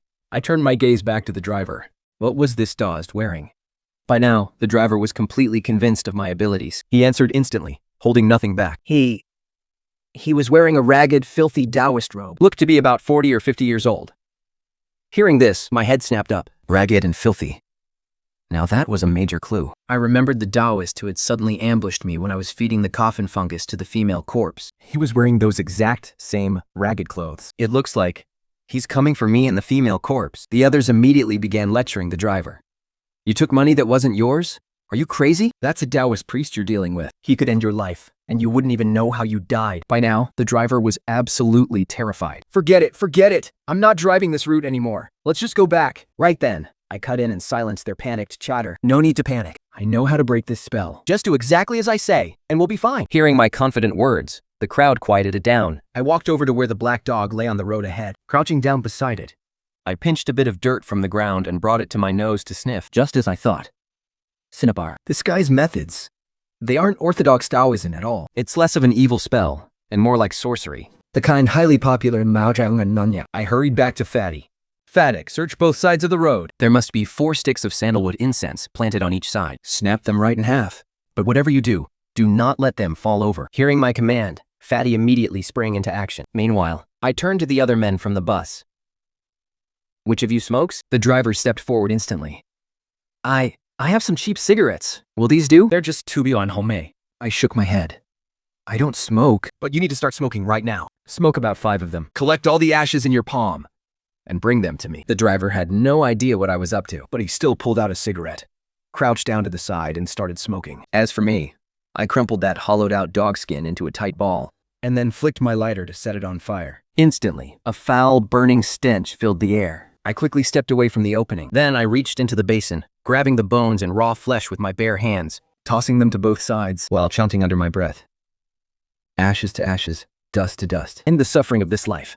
Let the lords of heaven and earth make you a tiger in the next. May you suffer no more in the underworld. By the time I finished speaking, I had thrown every last bit of it away. Right then, think? Kampang's voice came shouting from the west. Tanga, get over here quick. Something's happened. Hearing that, I immediately rushed toward his voice. I found Erpang, his face pale with absolute terror. I need to show you. Promise me you won't scream, and don't make a sound. With that, Erpang pulled me close and pointed toward the ground. when I saw what lay there, my mind went completely blank. Lying right there on the ground was the cold body of a woman. She looked incredibly young. I leaned in closer, squinting in the dim light. And my heart stopped. It was the long-haired girl who had been in the car with us. I forced down my rising panic and began to think. There had to be a connection here. Then it hit me. I hadn't seen the short-haired girl anywhere. When she got on the bus earlier, her forehead was shrouded in a dark shadow, a clear sign of impending doom. I didn't know the exact cause back then, but looking at this now, it must have been because of her friend. Just as the thought crossed my mind, Erpan grabbed my arm in a death grip. Chang'o, there's another one over there. Right over there. I found this student while I was waiting for you. Don't tell me. The short-haired girl is also... A chill ran down my spine, and my confusion deepened. I walked toward the spot Erpang was pointing at, This body was lying completely face down on the ground. so I had to flip her over to see her face. But just as I reached out, a putrid stench hit my nose. It was a rot that wasn't on the first body. Had they died at different times? Either way, I had to see if it was the short-haired girl. Grabbing her arm, I gave a hard pull and flipped her over. Her cold, lifeless face was revealed. But when I saw her face, my stomach knotted up. This wasn't the short-haired girl. It was Erposi's daughter. Wait, isn't he supposed to be dead? Back in the village? I remember Herpang telling me that he and this girl were about to get engaged. But he was studying in the city. Don't tell me. This girl was murdered on her way back to the village? And then her soul returned to the village? But now, I am 100% sure of one thing. That ragged old Taoist is definitely behind this. Everything that happened in the village has his fingerprints all over it. And he's the one behind this evil sorcery, on the road right now. None of this can be separated from that damn Taoist. I clench my fist. You old bastard. If I find out you're the one who wiped out our entire village, I swear I will kill you with my own hands. Just then, Erpang's voice cuts in. Tanga, are you okay? What's taking you so long down there? As Erpang says this, he starts walking over. Seeing this, I hurriedly flip the corpse back over to hide it. Then, I drag Erpang back up to the road. The moment we get back, everyone looks at me. Little master, what happened down there? Yeah, we're all absolutely terrified right now. Can we actually leave or what? This place is way too creepy. Didn't that chubby kid just say there was something wrong? They look at me with desperate, pleading eyes. But then, I noticed something. The girl standing next to the short-haired girl slowly raises her head and looks right at me. She has massive eyes, but her pupils are a bizarre, unnatural color. Just that one look sends a cold shiver straight down my spine. The driver immediately notices where I'm looking. Little master, Is there something wrong with that girl? Everyone else turns their heads to look as well. the girl instantly drops her head, acting completely normal again. I turn around and glance at the lady on the bus. She looks up at me for a brief second and gives a subtle nod. I quickly put on a smile and look at the driver. Oh, it's nothing. My buddy here just scares easily. It was just a wild animal digging a hole in the dark. By the way, driver, do you have any cigarette ash? The driver quickly pulls out his pack. I nod. All right, everyone get back on the bus. Driver, just keep driving straight ahead. During the ride, absolutely no one is allowed to speak. We can't let them sense any human presence. Is that clear? Everyone nodded frantically, terrified of anything going wrong. I repeated it 2 more times. Only after making absolutely sure everyone understood did I finally let them get into the car. Then I asked, none of you in this car were born in the year of the rooster, right? Everyone shook their heads. I nodded, just about to step away. When the lady's voice rang out, cold and sharp. If you don't tell the truth, get the hell off this car. The moment she said that, my heart sank, and I knit my brows. This is a matter of life and death. Who on earth is lying? Seeing that I was genuinely angry, they all looked at each other in sheer panic. Finally, a short-haired girl timidly raised her hand. Mister, I was born in the year of the rooster. Please don't leave me behind. I have a really important job interview tomorrow. I'm begging you. I pinched the bridge of my nose in frustration. Who on earth said I was leaving you behind? The only reason I asked who was born in the year of the rooster is because the rooster energy at dawn will attract the attention of the ghost road once this evil array is broken. If you want to return to the living world, we must conceal our living breath. Only then can the gate of life open. Hearing this, her expression softened with relief. I quickly gave her a few more instructions. Once the car starts, close your eyes and don't peek. Unless I tell you to. Do not open your eyes. And don't make a sound. Otherwise, you will have to face the consequences yourself. The short-haired girl nodded frantically. I understand, Master. I'll do exactly as you say. Please, you can start now.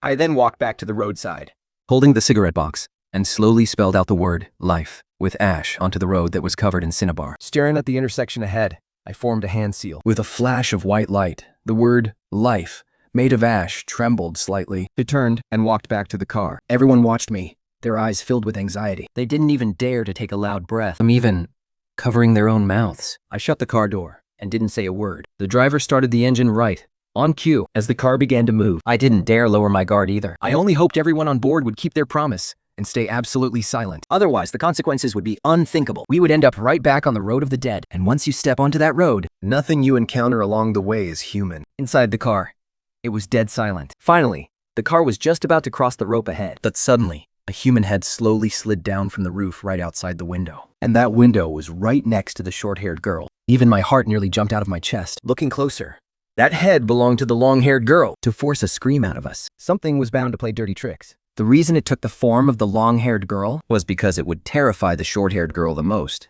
If she saw it, she would definitely scream at the top of her lungs, and that would disturb the road of the dead. All of our efforts would be completely ruined. Fortunately, I had already told her to close her eyes beforehand. But just as I was congratulating myself on a solid plan, I noticed the short-haired girl's body was trembling. Seeing this, I knew things were going south. Damn it, she must have peeked. If she makes a sound, we won't live to see the dawn. Her body was shaking more and more. Violently. She looked like she was about to explode into a scream at any second. I lunged forward, grabbed her by the shoulder and pulled her toward me. She collapsed right onto my lap. This caught her completely off guard, terrifying her even more. She opened her mouth, ready to scream. I grabbed the up-eaten bun from Pang's hand and shoved it right into her mouth. Then, I clamped my hand down, holding the bun and her jaw tight. I completely stifled the scream that was about to burst out. Thank goodness we avoided a complete disaster. Everyone else in the car finally noticed us, but they all kept their heads. They just stared wide-eyed at me, and the girl pinned to my lap, without making a single sound. Finally, the car smoothly crossed over the rope and kept moving. Normally, that would be enough, but I was worried we hadn't given it enough time to be safe. I still didn't give them the signal to relax. I made everyone wait for another 3 minutes. By then, the car was far away from the formation. Only then did I let go of the girl pinned to my lap. She scrambled up immediately and clawed the bun out of her mouth. Seeing that, everyone finally let out a collective sigh of relief, gasping for air. The driver looked over at me. Hey, young master, are we good to just drive normally now? I let out a long breath myself. Yeah, everything is back to normal now. Just keep heading straight into town. Hearing that, the driver's voice instantly brightened. Oh, thank God. That's wonderful. Hang on tight, everyone. I'm going to step on the gas a bit. Let's get into town as fast as we can. As the bus started bumping along the road again, I drifted off to sleep. But when I opened my eyes again, I was right back in that terrifying sea of fire. Why? Why this place again? What on earth is this place? Why is everything burning? Is this even the living world anymore? Suddenly, the driver's ecstatic shout snapped me right out of the nightmare. All right, folks, we made it. We're here. I gasped, my eyes flying open, only to find myself drenched in cold sweat. The back of my shirt was completely soaked. I wiped the sweat from my brow and saw that everyone else on the bus was finally breathing easy. They stared out at the bustling streets, cheering in sheer relief. Thank goodness, we're actually safe. We really made it. Watching them celebrate like they'd just been given a second lease on life, the driver beamed and said, "We owe it all to this young man here. If it weren't for him, there's no way we would have made it to town in one piece." At his words, the passengers immediately turned to shower me with gratitude. Wow, you're amazing, young master. You've really got some serious skills. We're so lucky you were on this bus today. But seeing them so incredibly grateful, I felt a wave of embarrassment and guilt wash over me. Lucky? More like cursed. If we hadn't been heading into town ourselves, that Taoist priest probably wouldn't have cast that awful curse on the bus in the first place. Everyone began filing off the bus. My eyes fell on two girls standing just a short distance away. Just then, the short-haired girl dragged a friend over to me. Hey, handsome. Thanks for back there. Thanks for back there. I don't even know how we can ever repay you. I simply nodded in response. I watched them leave with a smile, but I didn't say much about the long-haired girl. Honestly, I just didn't want to get tangled up in their karma. What a person is destined to face isn't something anyone can change. If I had dared to warn them, The karmic backlash would have fallen on me once they were completely out of sight. I bought a piece of red cloth from a convenience store and handed it to the driver. "Sit on this on your way back," I told him. "Keep it under you the entire drive. The moment you get home, burn this red cloth immediately. After that, you can go back to driving your taxi like normal." The driver froze, stunned. But I wasn't done yet. As I kept talking, he became visibly anxious. We quickly reassured him. "Just do as I say and you'll be fine." With that taken care of, I carried the female corpse on my back and headed off into the distance. After all, having her hop along on her own was just way too conspicuous. After walking for a short while with her on my back, Kampang scratched his head and looked at me. "I've got a question, Tiangang.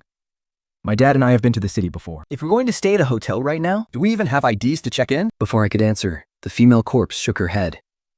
"We aren't staying in a hotel. Just keep walking forward."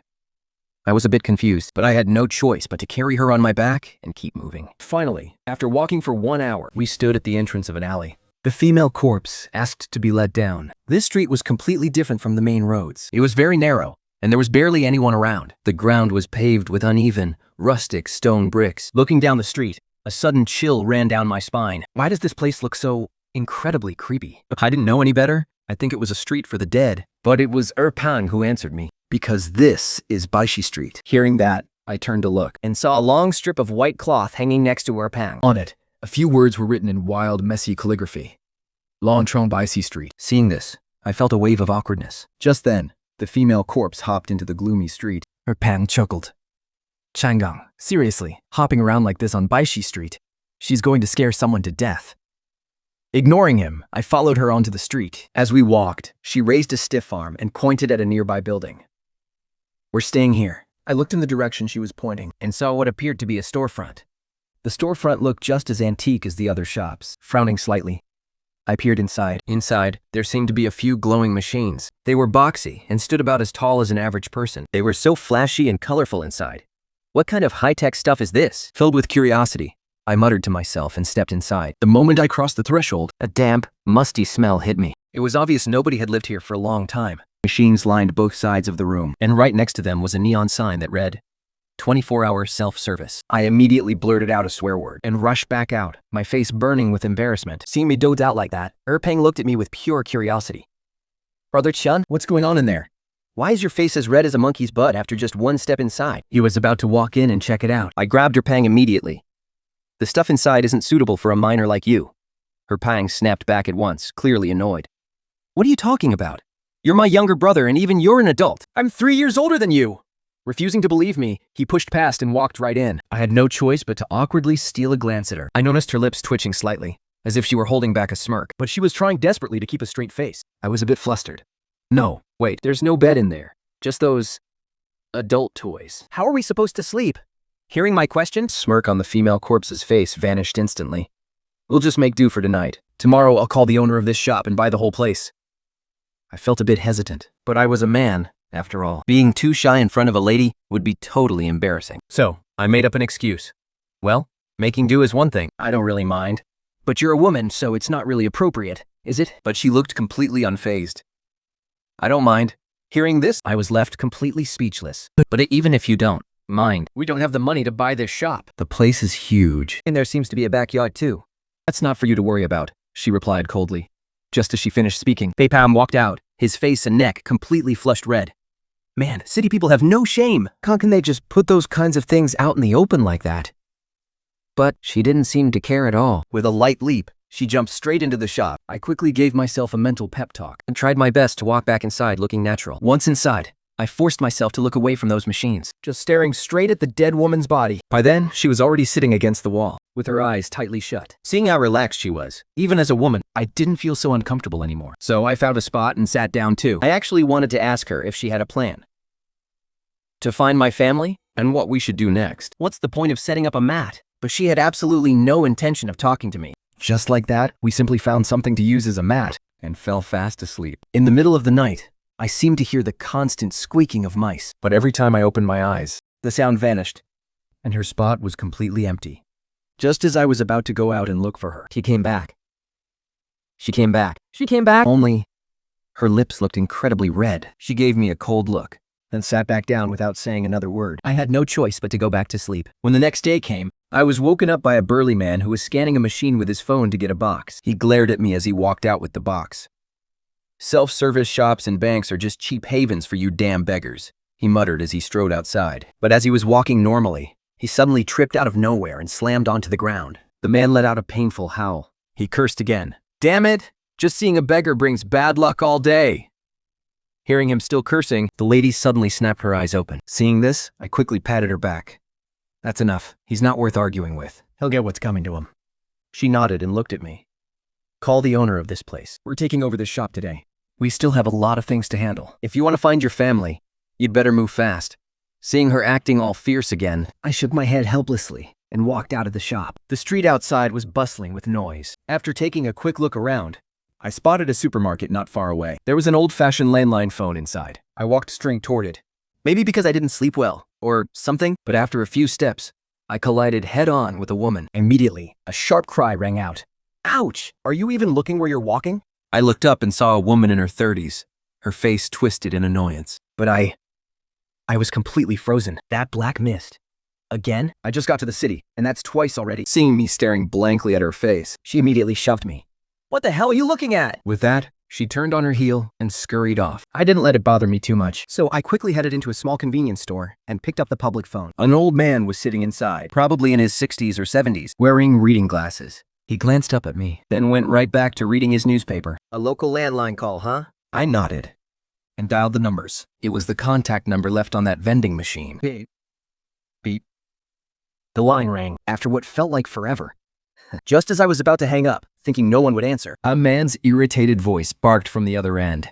"Who is this? Calling this early in the morning? Are you out of your mind?" Hearing his attitude, I frowned slightly. "Are you the owner of that self-service machine shop?" "Look, let me tell you right now, everything in my shop has passed official quality inspections. If you broke it, that's on you, not us. And if you're trying to file a complaint, the complaint number is written right on it. But if you're not here to complain, then yeah, I'm the owner. What do you want?" I scoffed. "It's not a quality issue. We're actually interested in buying your shop. I wanted to ask about the price. Do you have some time to meet up? We can talk." Details. There was a brief silence on the other end, before his voice suddenly turned completely sycophantic. "Oh, my. The god of wealth is knocking on my door first thing in the morning." Here I thought it was just another spam call. "My bad, brother. Please don't take it personally." I nodded.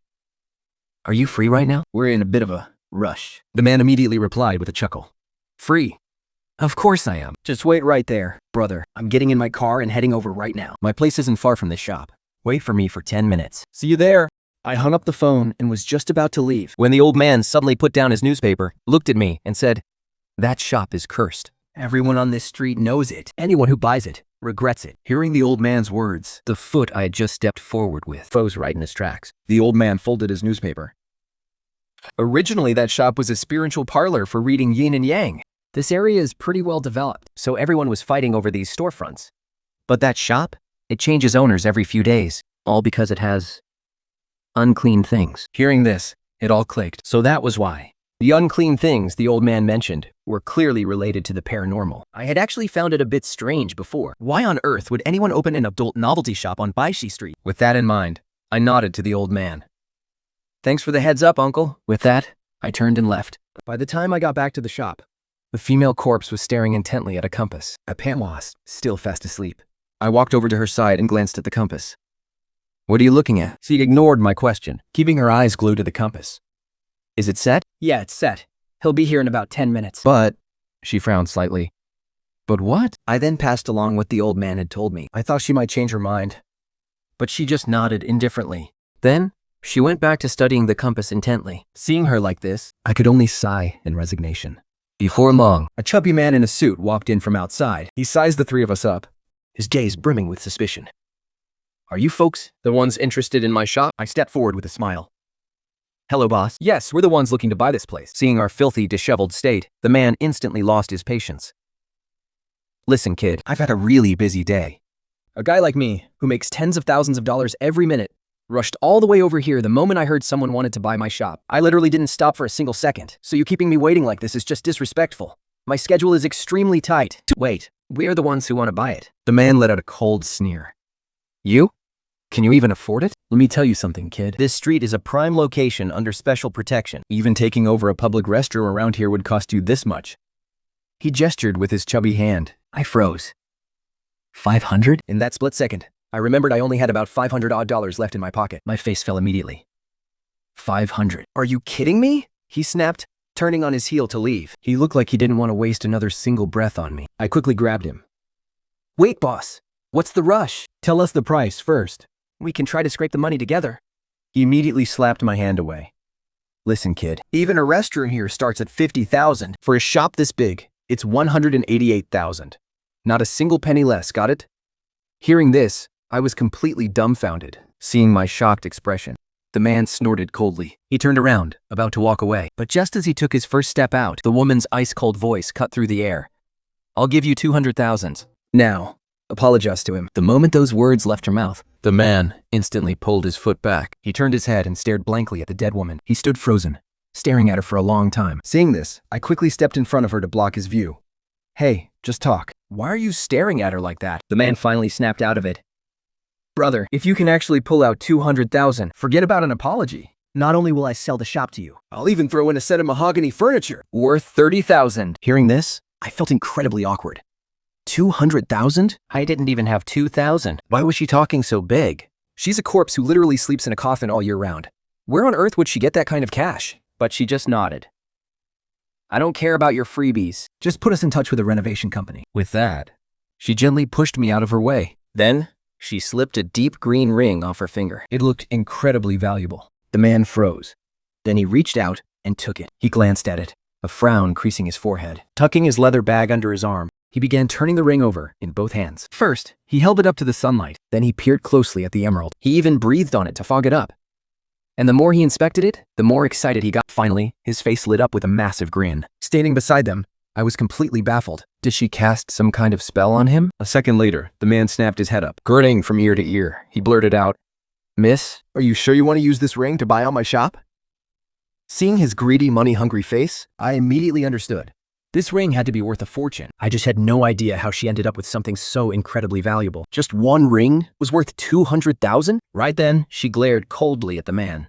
Apologize. Right now. And then, leave on your own. Hearing this, the man instantly whipped up a flattering, obsequious smile. You're too generous, miss. I'll apologize. Right away. With that, he walked up to me with a dead serious look. Brother, I'm so sorry. I was totally blind just now. I shouldn't have looked down on you. You guys are definitely not hillbillies. You're big shot bosses, who just don't care about flashy looks. Having said that, he bowed deeply to me, his face full of absolute sincerity. Then he turned back to her. Miss, I'll go get the contract copied. The shop isn't far. Wait here for me, all right? Oh, right. You hold on to this ring first. Saying this, he scrambled toward the door. He was in such a rush. In his excitement, his head slammed right into the door frame. It made a loud, dull thud. Yet, he still had a massive grin on his face. Getting a bump is actually a good sign. A lucky red envelope right at the start. Good fortune all the way. Good fortune all the way. Wait just a moment, everyone, he called out as he jogged away. Inside, I watched him run off, my eyes following his retreating figure. He walked outside, practically beaming with joy, even humming a little tune to himself. I scoffed disdainfully. Seriously? Is it that big of a deal? I'm just a guy from the countryside. But even if I saw $200,000, I wouldn't make such a ridiculous scene. Just look at him. What a pathetic sight. But the female corpse slowly shook her head. That ring was worth 500,000. He basically got 350,000 for free. Who wouldn't be thrilled about that? Hearing that, I whipped my head around to look at the female corpse, My eyes popping out of my head. How much? 500,000. In my village, that's enough to marry off a dozen wives. But the female corpse looked completely unfazed. I was actually thinking of giving him a pair of earrings worth 200,000, but I think I dropped them. Somewhere on the mountain? Oh well, they're just material things anyway. Her words were like daggers, stabbing straight into my heart. God, it hurts so bad. 500,000. Just given away like that? And all we got in return was this lousy adult novelty shop. Is that even worth it? But I didn't dare say it to her face. I could only mumble under my breath. What a wasteful woman. The moment the words left my mouth, I was suddenly flipped through the air and slammed hard onto the floor. I let out a painful groan, pointed a finger at her, and was just about to snap, but she glared back at me, her eyes widening, waiting with a bone-chilling coldness for whatever I was going to say next. I had no choice but to force those curse words right back down my throat. Dejectedly, I scrabbled to my feet and slunk over to Erpang. Brother, my life is so miserable, I whined. But Erpang didn't say a word. He was just staring around the shop with a strange, incredibly serious expression. I nudged him. Hey, Erpang, I'm talking to you. Why are you acting so mysterious? A help instantly covered my mouth. His eyes locked onto the ceiling beams. How do I feel like I've been here before? No, I definitely have been to a place like this, He muttered as he slowly walked toward the back of the shop, watching him act so strangely. I sat down on the floor, completely speechless. We're doomed. We're absolutely doomed. We just got to the city, and this wasteful woman blows $500,000 on a rundown, empty shell of a store. I can look past that. But now Erpang is losing his mind too. What did I do to deserve this? What a nightmare. Half an hour later, I signed the contract. and pressed my thumbprint on it. Looking down at the signatures, the man's grin stretched even wider. Well, folks, as of today, this shop is officially yours. But let's get one thing straight. Page 3, Section 24, Subsection 2 of the contract makes it very clear. Once the sale is finalized, All sales are final, and absolutely no refunds or exchanges will be given. hearing this, Chubby rushed right over. You call that getting things straight? We already signed the damn contract, and now you're telling us? As he spoke, Chubby grabbed the contract to hunt for that clause. When he finally found it, Chubby and I couldn't help but curse him out. What a sleabag. The clause was printed in tiny microscopic font right in the margin fold, clearly designed so we couldn't back out. This only made me believe the old man at the supermarket even more. There really was something deeply wrong with this place. But the lady didn't seem bothered at all. She just stared coldly at the man. You'd better not back out either, or I'll break your legs. The owner just chuckled, totally unfazed. Even if you beat me to death, I won't back out. Rest assured, everyone. Here's the business card for the renovators. As for anything else, it's none of my business anymore. I've got things to do. So, see you around. Or actually, hopefully, we never cross paths again. He left us with that cryptic parting shot, then hummed a little tune as he sauntered out the door. I had braced myself to be chewed out, but Dreyer didn't yell at me at all. Instead, he just stared at me with a bizarre look. Look, it's not even tomb sweeping day, and you aren't carrying any ghost money. Wait, I get it. You work over there, don't you? I didn't know how to answer that, so I just gave him a vague nod. Instantly, the driver beamed. Hey, why didn't you just say so? Get in. Man, I thought you were up to something else. you were acting so damn spooky. Relieved that he was actually willing to take me. A smile broke across my face. I hopped in, buckled my seatbelt, and the car sped off. As we started chatting along the way, that's when I finally realized why the driver asked me that earlier. Turns out number 444 Huangkan Road is actually the city's funeral home. If any other street had a name like that, it'd be considered terribly unlucky. But for a funeral home, it actually fits perfectly. After a ride that took about half an hour, we finally pulled up in front of a courtyard. There was a stone tablet right next to it. And sure enough, it had number 444, Huaquan Road, carved right on it. The driver unlocked the doors and said, "All right, buddy, we're here. That'll be 42 yuan.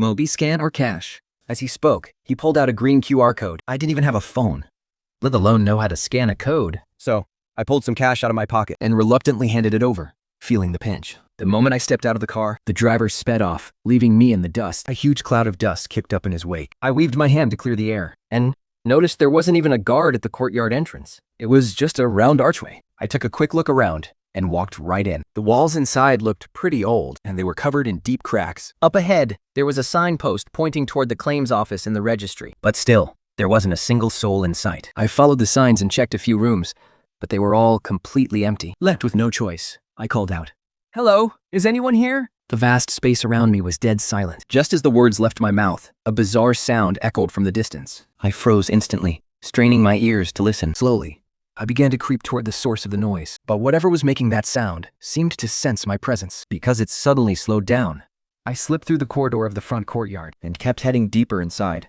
The sound was coming from the room, directly ahead of me. But the moment I approached, the noise abruptly stopped. The entire place fell dead silent once more. I froze in my tracks, completely stunned. As I looked around, my eyes locked onto another sign, temporary morgue. And just like that, I fell into a heavy, tense silence. That sound just now, it came right from the morgue. Could a corpse have come back to life? Or maybe some animal snuck in?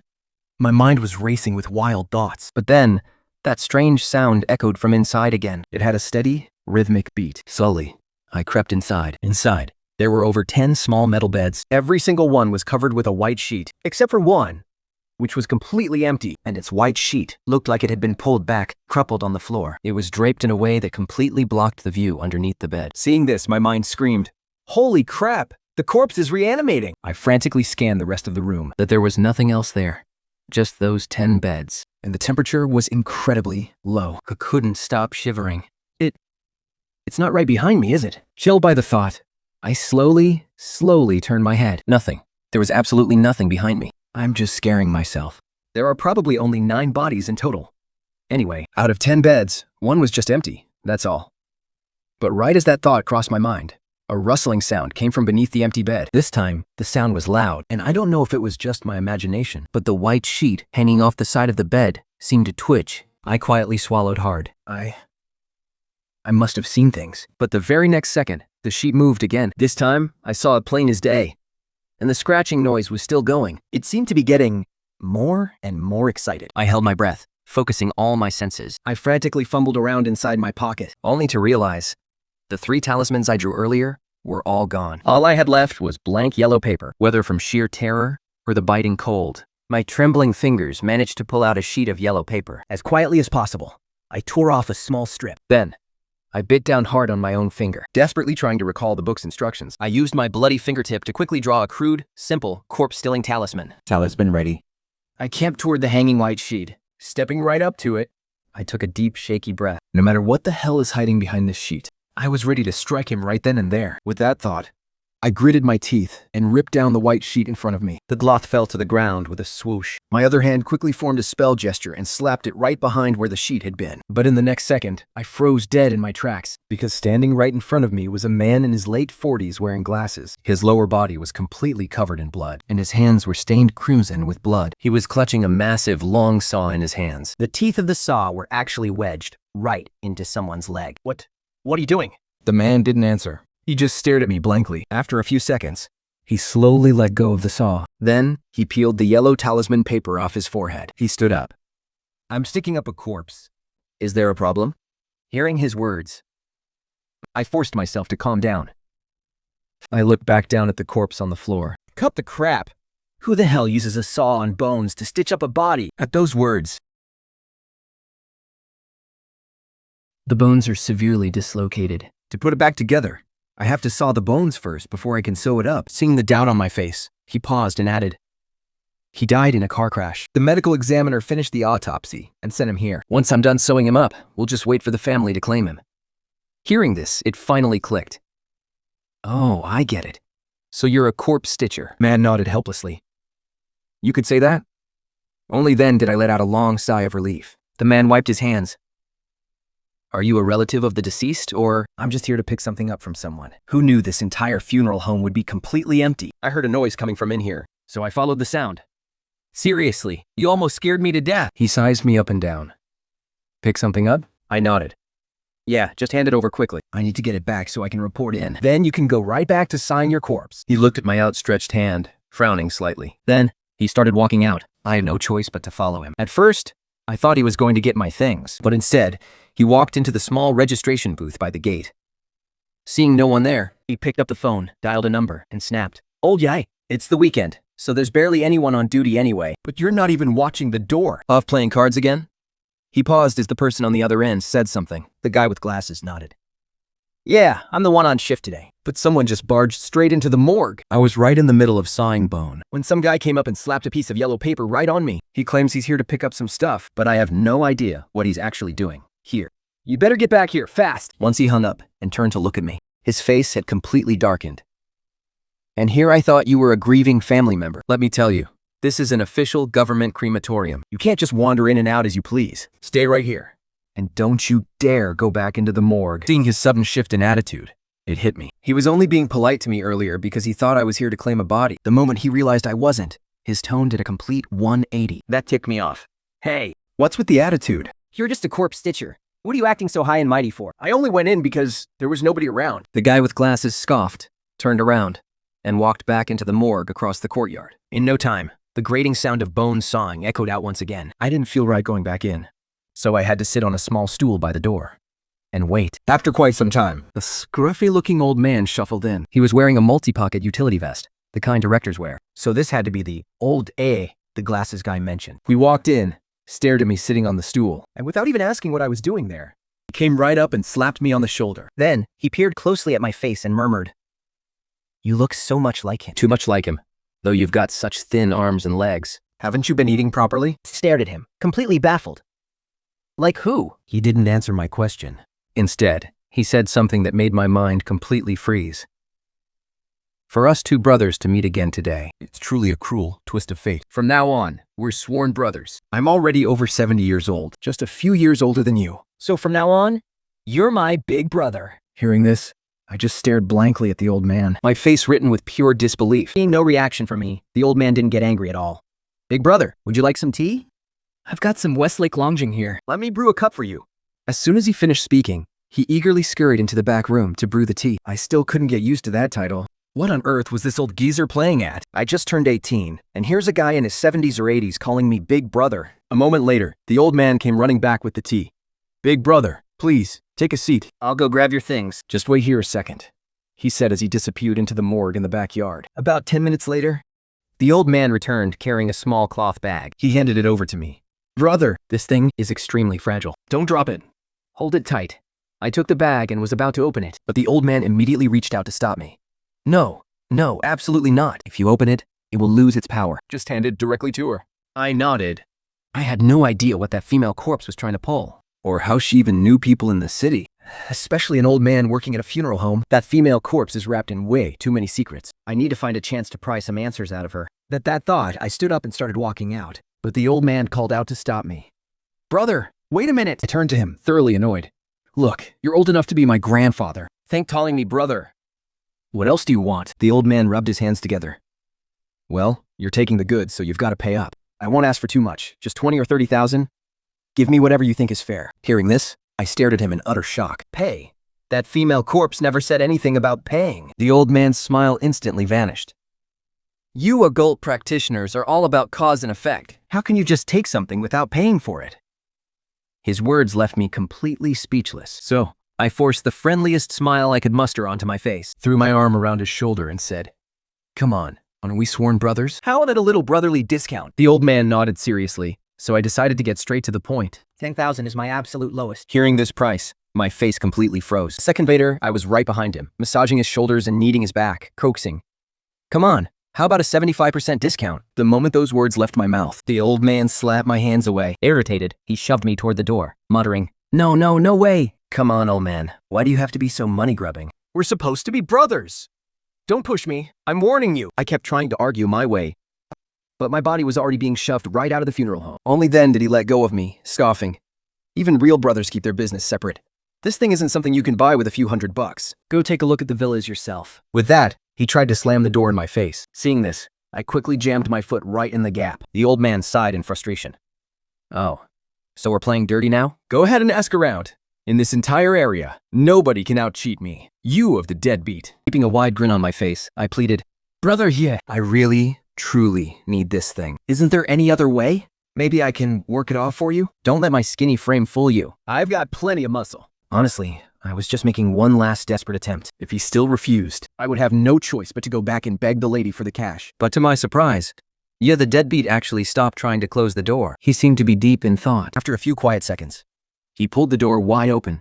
Again. Well, since we're buddies, I'll give you a chance. it's up to you if you want to take it. Hearing him say this, I nodded eagerly. Of course I want it. Just name it. What do you need me to do? read my fortune. His words caught me completely off guard. Well, it's not like I can't. But right now, my readings might not go very deep. I can only help you with minor everyday things. Anything more profound might be a bit too difficult for me. The deadbeat waved his hand dismissively. I don't need a reading from you right now. How about I'll come find you when I actually need?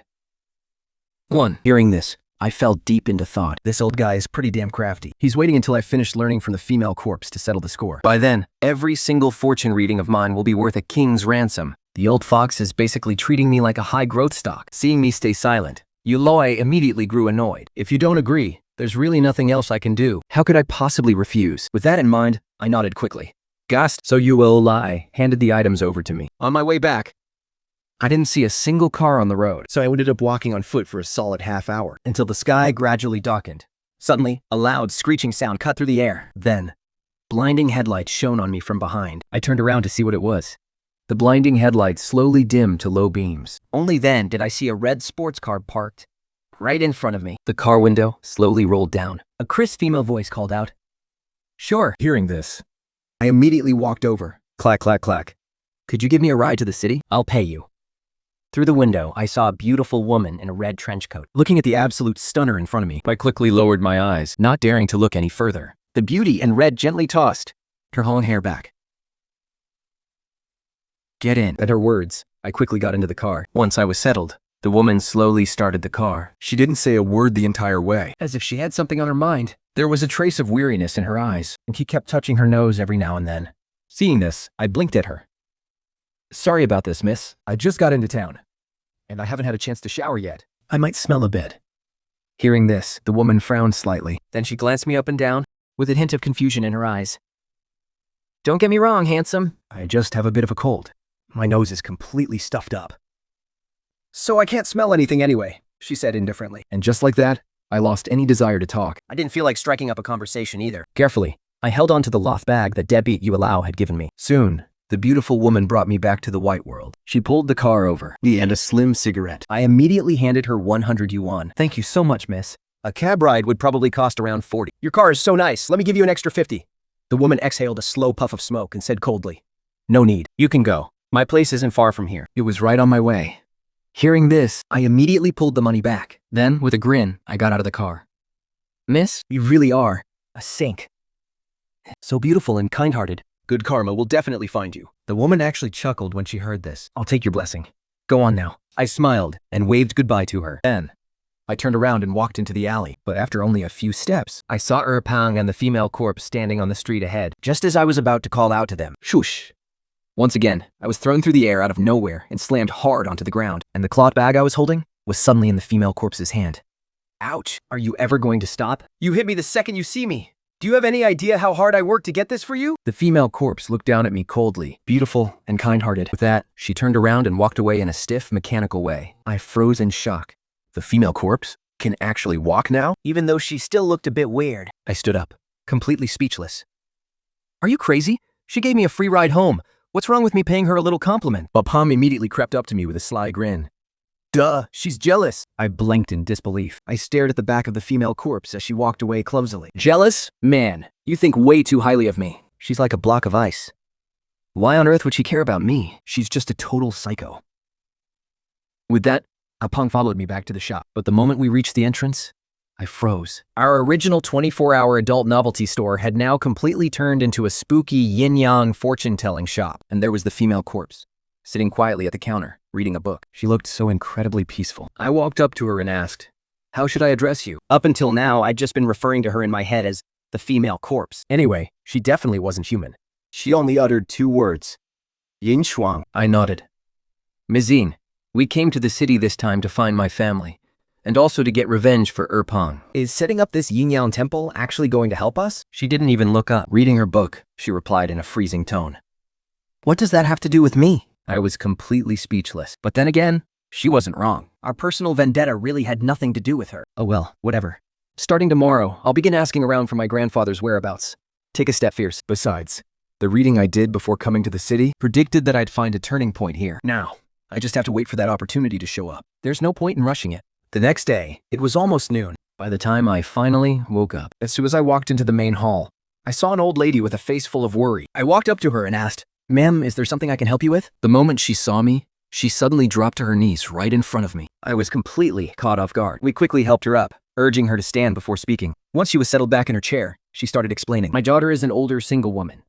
A few months ago, she met a man through a blind date. It was love at first sight for both of them. But right after she got pregnant, he vanished without a trace. She refused to get an abortion, so I had no choice but to let her keep it. But she's been pregnant for 11 months now, and there's absolutely no sign of labor starting. Even the doctors have never seen anything so bizarre. They decided she needed an emergency C-section. But my daughter went wild. She grabbed a knife, threatened us, and swore she'd rather die than let them operate. She kept screaming that the baby isn't fully grown yet. And then it has to stay inside her womb. Please, you have to save my daughter. She must be possessed by some evil spirit. Listening to her story, I fell deep into thought. Looking at her face, the palace of destiny on her forehead was glowing. That's usually a sign of an impending windfall. What's more, her palace of children showed absolutely no signs of distress or change. A reading like this meant there wouldn't be any newborn joining the family. Confused, I looked at the old lady. Why are you so sure your daughter is haunted by an evil spirit? A ragged-looking Taoist priest told me, she replied. Hearing this, I was completely stunned. That damn Taoist priest again. He just won't leave us alone, will he? Thinking of this, I looked back at the old lady. If that Taoist told you about it, why didn't you just let him handle it? The old lady shook her head. He said he couldn't handle it. This little ghost is too powerful. He said I had to come find you. I froze again. I turned to look at Yingshuang. To my surprise, she accepted the job without a second thought. I could only sigh in sheer helplessness. I told the old lady to wait for me outside. Then, I walked up to Yinshuang. Are you out of your mind? This is definitely that Taoist's doing again. He's the one who sent her here. Why on earth did you take it? Yingshuang looked up at me. Her cold, gorgeous eyes slowly swept over me. Are you raising your voice at me? I knew exactly what that look meant. Next thing I knew, I'd probably be flipped over and slammed hard onto the ground. Fine. You're the boss. Just wait until I catch up to your level. I'll make you cry for mercy. Bubbling, I retreated backward. But did I surpass you?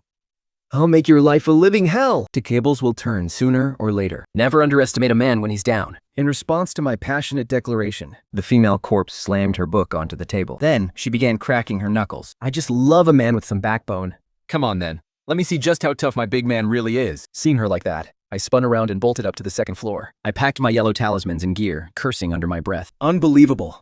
One of these days, I'll whip you good. I'll even drip hot wax on you. I'll make you cry. My ranting woke her pang right up. It's the crack of dawn. Can't a guy get some sleep? Sleep, my foot. Get up and get to work. With that, I dragged Pong out of bed and headed out. Then, we took the old lady to the hospital. As soon as we arrived at the hospital entrance, I spotted a cloud of dark mist swirling around a window on the 5th floor. It was surrounded by a thick, sinister aura. This is bad. I immediately sprinted inside. I quickly reached the ward on the 5th floor, where a loud commotion was coming from inside. Seeing this, I immediately flung the door open. A pendant woman was clutching the window handle, and her pregnant belly had turned a terrifying shade of dark purple. 5 or 6 medical staff members were trying desperately to calm him down. Please, young lady. Don't do anything foolish. We're not trying to force you into surgery. We just want to make sure your baby is healthy. But the woman just shrieked, hysterically. Then don't force me. Don't force me. The harder she screamed, the darker her belly became. Looking as if it could burst open at any second. I, however, froze in my tracks. Because what I saw was completely different from what they did. That belly wasn't just terrifying. It was also wrapped in a swirling shroud of dark, malevolent energy. And what was inside wasn't some minor spirit, or im, but a yin spirit. This kind of entity is on a much higher level than a mere ghost. This is going to be incredibly difficult to handle. Right now, the mother's body can't withstand the massive energy of the yin spirit, which is naturally disrupting her energy field. And that corrupted energy is warping her emotions, driving her to take such extreme, dangerous measures. With that realization, I rushed into the neighboring maternity ward And grabbed a brass bell toy. But in that split second, the woman had already swung one leg out, stepping onto the ledge outside. I'm so tired. I just want to die. Right at that moment, the crisp chime of a brass bell rang out. Hearing this sound, the woman on the ledge suddenly fell dead silent. Her gaze drifted slowly toward the doorway. There I was, standing right at the entrance, holding the bell high in one hand. Honestly, I had another brass bell in my bag. But that one was meant for banishing evil. It was a sacred artifact of sorts, which would have been far too harsh for the infant spirit in her womb. But the one in my hand right now was just a toy for kids. After all, an infant spirit is still just a child. Even in the womb, its 7 senses were already fully awake, so it was bound to be curious about a fun little toy like this. Right then, Fatty and the old lady finally rushed in. Seeing the chaotic scene in the ward, the old lady realized what was happening. She ran to her daughter in a panic. Xiaofeng, what are you doing? Why are you acting up again? I already told you, we won't make you get the surgery. Please, just come down. But her sudden movement startled the infant spirit inside. Yafeng's belly began to glow an eerie red again, stretching the skin so tight it looked ready to burst. Stay back. If you take one more step, I'll jump right now. Hearing this, the old lady panicked. She spun around to look at me. Young master, please do something. I beg of you. But that title, Young Master, instantly triggered the infant spirit. Xiaofeng actually lifted her leg, stepping outward. Now both of her feet were on the outer ledge of the window. She was on the verge of plunging to her death at any second. Seeing this, I quickly shook my head at the old lady and whispered, "From now on, call me Xiaogong, and nobody else. Make a single sound." The old lady had no idea what I was planning, but she nodded desperately anyway. The medical staff stood frozen, watching me in absolute silence. I gently rang my copper bell a few more times, using the sound to soothe the restless spirit in her belly. "I'm your distant cousin," I said softly. "I'm the grandson of your eldest aunt's cousin's paternal aunt." Hearing this, a look of utter confusion washed over the woman's face. It was as if she was trying to calculate how that relationship even worked. I waved my hand dismissively. "Don't bother trying to figure it out. I'm your cousin. And when I heard my big cousin was pregnant, I just had to come and visit." As I spoke, I rang the copper bell a few more times. In the next second, Xiaofeng's tightly knitted brow slowly relaxed. "Cousin, thank you so much for coming to see me. It must have been a long, tiring trip, right? She then turned to look at the old lady. Mom, what are you just standing there for? Go pour my cousin a glass of water. Seeing this unfold, everyone in the room was completely dumbfounded. They stared blankly back and forth between me and Xiaofang. The old lady snapped out of her shock first. Oh, right, I'll pour your cousin a glass right away. But sweetie, why don't you step down first? The crowd turned their eyes back to Xiaofang. I kept my eyes glued to her stomach, staying completely silent. It was starting to turn red. Once again, I gently rang the copper bell once more. Sure enough, her stomach went right back to normal. Xiaofang slowly pulled her leg back inside. Then, standing barefoot on the windowsill, she said, "Cousin, it's a bit hard for me to get down. Could you please come and give me a hand?" Seeing this, I quickly grabbed a chair from nearby. Under the terrified gazes of everyone in the room, I set the chair down. Instantly, a smile broke across Xiaofang's face. "Cousin, make sure you hold on to me tightly, okay? I'm coming down now." As she spoke, she reached her hand out toward me. I raised my hand and caught her, but the moment her hands touched, the skin on her stomach began to squirm again. I quickly shook the copper bell to keep the spirit under control. Then, right before everyone's eyes, Xiaofang carefully stepped off the windowsill and onto the chair. Holding on to me, she finally stepped down to the floor. once her feet touched the ground, she grabbed my hand tightly. "Cousin, You're our relative from Jinliang County, right? You look a bit like great uncle's kid." Not knowing how to keep up the lie, I shot a glance at the old lady. The old lady immediately stepped up beside me and said, "Your great uncle died without any children. Where would he get kids? He's a relative from your aunt's side of the family." Yao Feng nodded. "Then let's go home quickly. Cousin came all this way, and I haven't even cooked you a proper meal yet." Hearing this, the medical staff instantly became extremely tense. I quickly gestured with my eyes, signaling them to leave immediately. Then I turned back to Yao Feng. "Sure, no problem. Let's go home right now." Seeing my reaction, the medical staff had no choice but to sigh and quietly slip out of the room. Then, Xiaofang's eyes drifted over to Erpang. "And who is he?" she asked. Erpang started stammering, completely tongue-tied. I might also be, your... Before the word cousin could he... I quickly cut him off. "Oh, him? He's just the village idiot. You know, the one who runs around eating his own boogers every day." Xiaofang frowned slightly.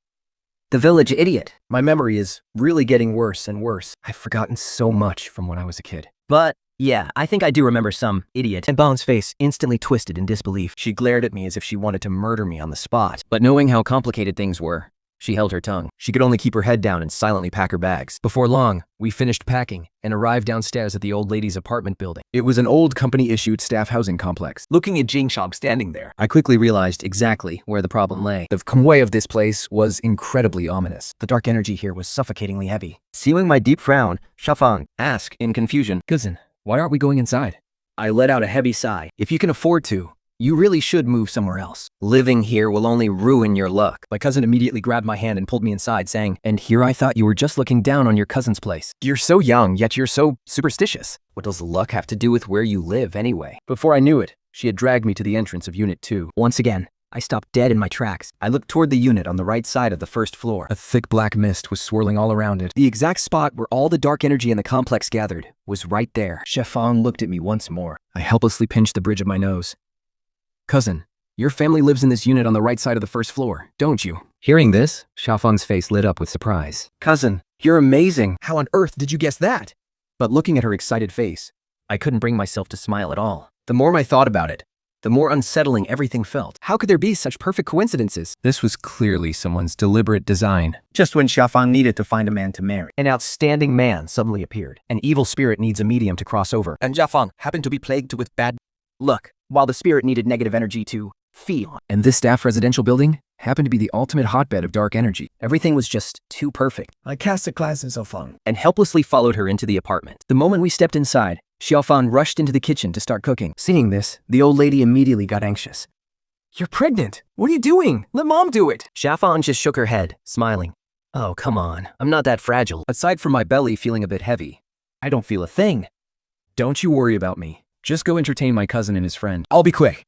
But of course, the old lady was still sick with worry. But I gently held the old lady back and said, "Let cousin do it. She'll be absolutely fine. The thing inside her belly needs 15 months to gestate. Right now, she's only in her second trimester, which is actually the best time for her to stay active." Hearing this, Erpan looked completely shocked. "No wonder. I was thinking, she walks and talks so easily. She can even climb onto the windowsill herself. She doesn't look like a heavily pregnant woman who's about to pop at all." "Changgang, what on earth is going on?" The old lady looked at me, her eyes filled with desperate anxiety. Seeing her like this, my expression turned dead serious. Someone is setting a trap. The man cousin Fang is seeing there's something seriously wrong with him. This dark spirit in her womb? He likely planted it there on purpose. I then explained everything the ancient texts recorded about these dark spirits. As they listened, Erpang and the old lady's faces grew increasingly tense, their brows knit tight with dread. For the old lady, it was a suffocating mix of terror and pure hatred. She was so overwhelmed, she couldn't even speak. Erpang turned to me anxiously. But once she gives birth, she'll be fine, right? I let out a heavy sigh.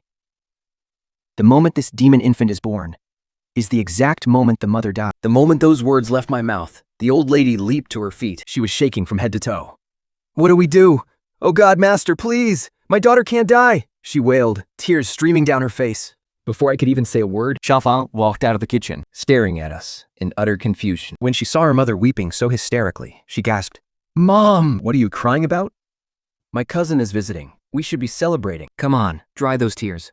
She pulled out some tissues and handed them to her mother. The old lady looked at Xiaofeng, her eyes red and swollen. She quietly dabbed her tears away, trying to hold it together. Seeing this, I quickly stepped in. Cousin, an old family friend from our village, just passed away. Anne got a bit emotional when she heard the news. Don't worry about it. I'll comfort her. Hearing my explanation, Xiaofeng's face finally relaxed. Oh, Mom, really? Birth, old age, sickness, and death are just a part of life. It's not like we can live forever. We turn into monsters. With a chuckle, she turned and headed back into the kitchen. Once again, a heavy silence fell over the living room. At this, Erpang turned to me. Tinggong, you have to help her. Look at how pitiful Cousin Fang is. She finally falls in love for the first time, only to end up with a total scumbag like him, and she'll even lose her life. Please, you have to think of something. The old lady looked at me with pleading eyes. Sehagong, just tell me if you need anything. Whatever it is, I'll make it happen. I only beg you to save my Xiaofang. I quickly patted the old lady's shoulder. Listen to me first. We need to understand how this infant spirit was formed. Only then can we work together properly. Otherwise, if this spirit keeps messing with us, it'll drive the mother to jump off a building before I can even think of a solution. And all our efforts will be completely useless. The old lady and Erpang both nodded, listening intently as I spoke. In the beginning, the infant spirit survives by draining the mother's life force. Later on, as the mother's soul grows weaker and weaker, the spirit will start draining the life force of the people around her. Hearing this, Erpang froze. This spirit is that ruthless? It's ruining Sister Fang's life, and now it wants to destroy her family too? The old lady was also stunned, but they both knew to let me finish first. I nodded. So, this thing absolutely cannot be kept around. But under no circumstances can any of you tell Xiaofang. Otherwise, the spirit will manipulate her into doing something terrible. So you must keep saying good things about the baby. That's the only way to stop it from tormenting her. You understand? Erpang and the old lady both nodded. Once that was settled, I finally revealed the way to break the curse. To destroy this infant spirit, we must first find that man. But since conventional methods won't work to find him, we'll have to use the methods of the mystic arts. Saying this, I looked at the old lady. I need Xiaofang's blood, her hair, and, just as I said this, out of the corner of my eye, I suddenly saw a head peeking out from the kitchen doorway. I didn't know how long Xiaofang had been standing at the kitchen door. He was staring at me with a bizarre, creepy smile. I was so startled that I fell flat on my butt. My sudden reaction startled both the old lady and Erpang. I pointed at Xiaofang by the kitchen door. What? What are you doing? With that creepy smile still plastered on her face, she slowly stepped fully into view. In her hand, she was actually holding a kitchen knife, stepping toward us one slow step at a time. I instinctively scrambled backward, but the old lady stood right in front of her. Xiaofang, calm down. Don't do anything rash. I'm the one who brought Shigogo here. Please, don't hurt him. But Xiaofang just stood there with a creepy, unreadable smile. Slowly raising the kitchen knife in her hand, the old lady squeezed her eyes shut, bracing for the worst. Just as Erpang and I locked eyes, preparing to lunge forward, Xiaofang suddenly looked completely bewildered. What is wrong with you guys? The moment she said that, all three of us froze. The old lady opened her eyes too, looking at her daughter with deep concern. Are you okay? Xiaofang shook her head. Why wouldn't I be? What could possibly be wrong with me? Seeing how completely normal she seemed, the old lady quickly grabbed her hand. Then why on earth did you come out holding a kitchen knife? Her voice was laced with a hint of scolding. Xiaofang gestured with her hands. I was in there chopping vegetables. What else was I supposed to use? My bare hands. Being so paranoid and jumpy like this. I'll have to find a spiritual medium to come take a look at you. Erpang let out a long sigh of relief. Sister Fang, you popping your head out so suddenly without a sound like that? Who wouldn't be terrified? Hearing this, Xiaofang burst into laughter. Are the guys from your village always this easily scared? I just noticed your voices getting quieter and quieter. So I got curious and decided to eavesdrop a little. The moment she said eavesdrop, our faces instantly went stiff. I composed myself and asked, So, What did you hear? Xiaofang thought for a moment. I thought I heard my cousin asking for something. But just as I started listening, my cousin spotted me. So, what is it that you guys want? With that, she looked at me with a face full of confusion. I rubbed my nose and looked at her with a grin. Actually, I wanted to cook one more dish. You know, that one dish from our hometown? It's incredibly delicious. What was it called again? I shot a helpless look at the old lady, pleading for backup. Before the old lady could say a word, Xiaofang laughed. "You little glutton! Are you talking about the sour cabbage and glass noodles?" Oh, yes. That's exactly it. Sour cabbage and glass noodles. The taste is absolutely out of this world. That's the only thing I want. All right then, you guys wait here. I'll go show off my cooking skills and whip some up for you. With that, she turned and walked back into the kitchen on her own. I let out a helpless smile. I was just about to speak when I noticed the old lady's expression was off. What on earth was she thinking? She turned her head and looked right at me. I don't really want it to take a play. Lowering her voice to an absolute whisper, she said, I think our cover is blown. Epang and I stared at her, totally confused. Why? Because back in our hometown, we don't even have sauerkraut and glass noodles. The moment she said that, I froze, lost in thought. We had figured that as long as we just played along with her, everything would be fine. But why would she bring up a dish that doesn't even exist? Don't tell me. She heard everything? And if she did? Why didn't she lose her mind? Why didn't she make a scene? I let out a soft sigh and leaned in close to the old lady's ear. The last thing we need is a piece of Yao Fang's clothing. And it has to be dirty. Unwashed. A look of pure embarrassment flashed across the old lady's face. Oh, all right, let me go check the bathroom. With that, she got up and walked inside. A day later, Xiaofang brought the dishes out to the living room. Pang and I immediately started drooling. Xiaofang looked at us and gave a helpless laugh. All right, you two greedy monsters. Go grab some chopsticks from the kitchen. I'm going to make the sauerkraut and glass noodles. It'll be ready in a second. With that, Yao Fang turned and walked into the kitchen. Meanwhile, Pang and I immediately reached out at the same time, trying to grab a bite from the plate. We didn't take too much.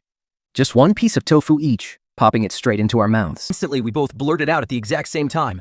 Oh my god, so good! Why are you copying me? You copied me, okay? Prong and I rolled our eyes, turning away from each other in disgust. As he sat down to wait, I headed over to the kitchen. The kitchen was one of those narrow, galley-style layouts. Since Yao Fang was heavily pregnant, her belly completely blocked the narrow walkway. But the chopsticks were all the way at the back. Feeling a bit awkward, I looked at her.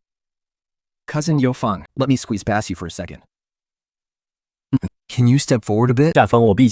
She scooted forward just a tiny bit. But the gap was still way too narrow for me to squeeze through. Could you move up just a little more? Yao Fang shot me an annoyed look. Just squeeze past me, will you? I'm right in the middle of something here. I don't have time for this. And with that, she went right back to her cooking. I shook my head helplessly.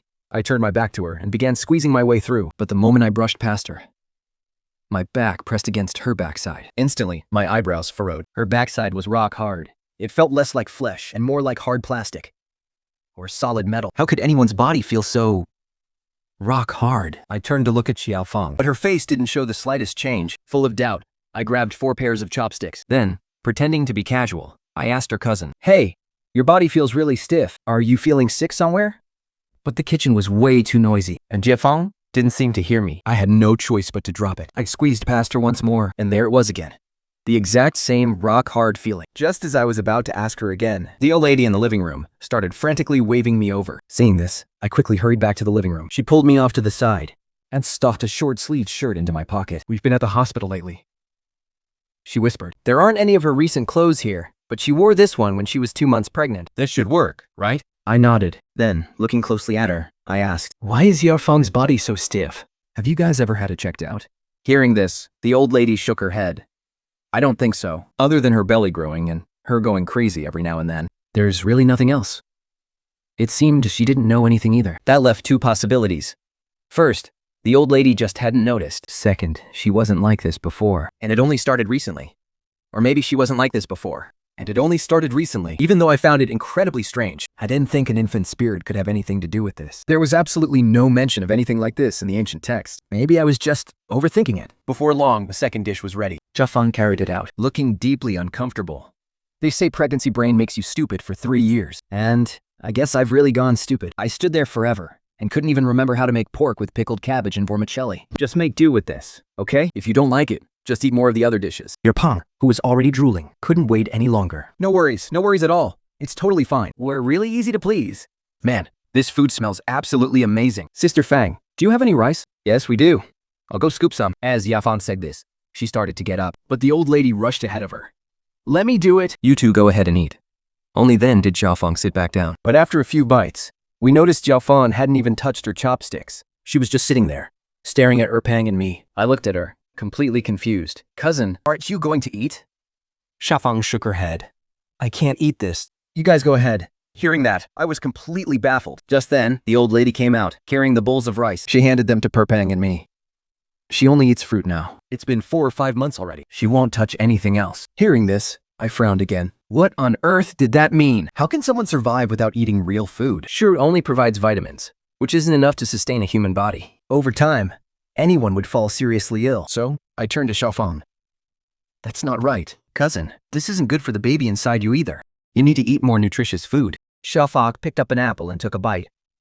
I want to eat other things too, But the moment I do, I want to throw up. At least I can eat plenty of fruit, so my body is holding up okay. This issue was clearly way out of my depth. I had no idea what was going on. So, I didn't press the matter during dinner. Kaig and I stuffed ourselves. Once we were completely full, we sat back, thoroughly satisfied. But now, it was time to get down to business. I needed a private room To perform a Taoist spell I'd never used before.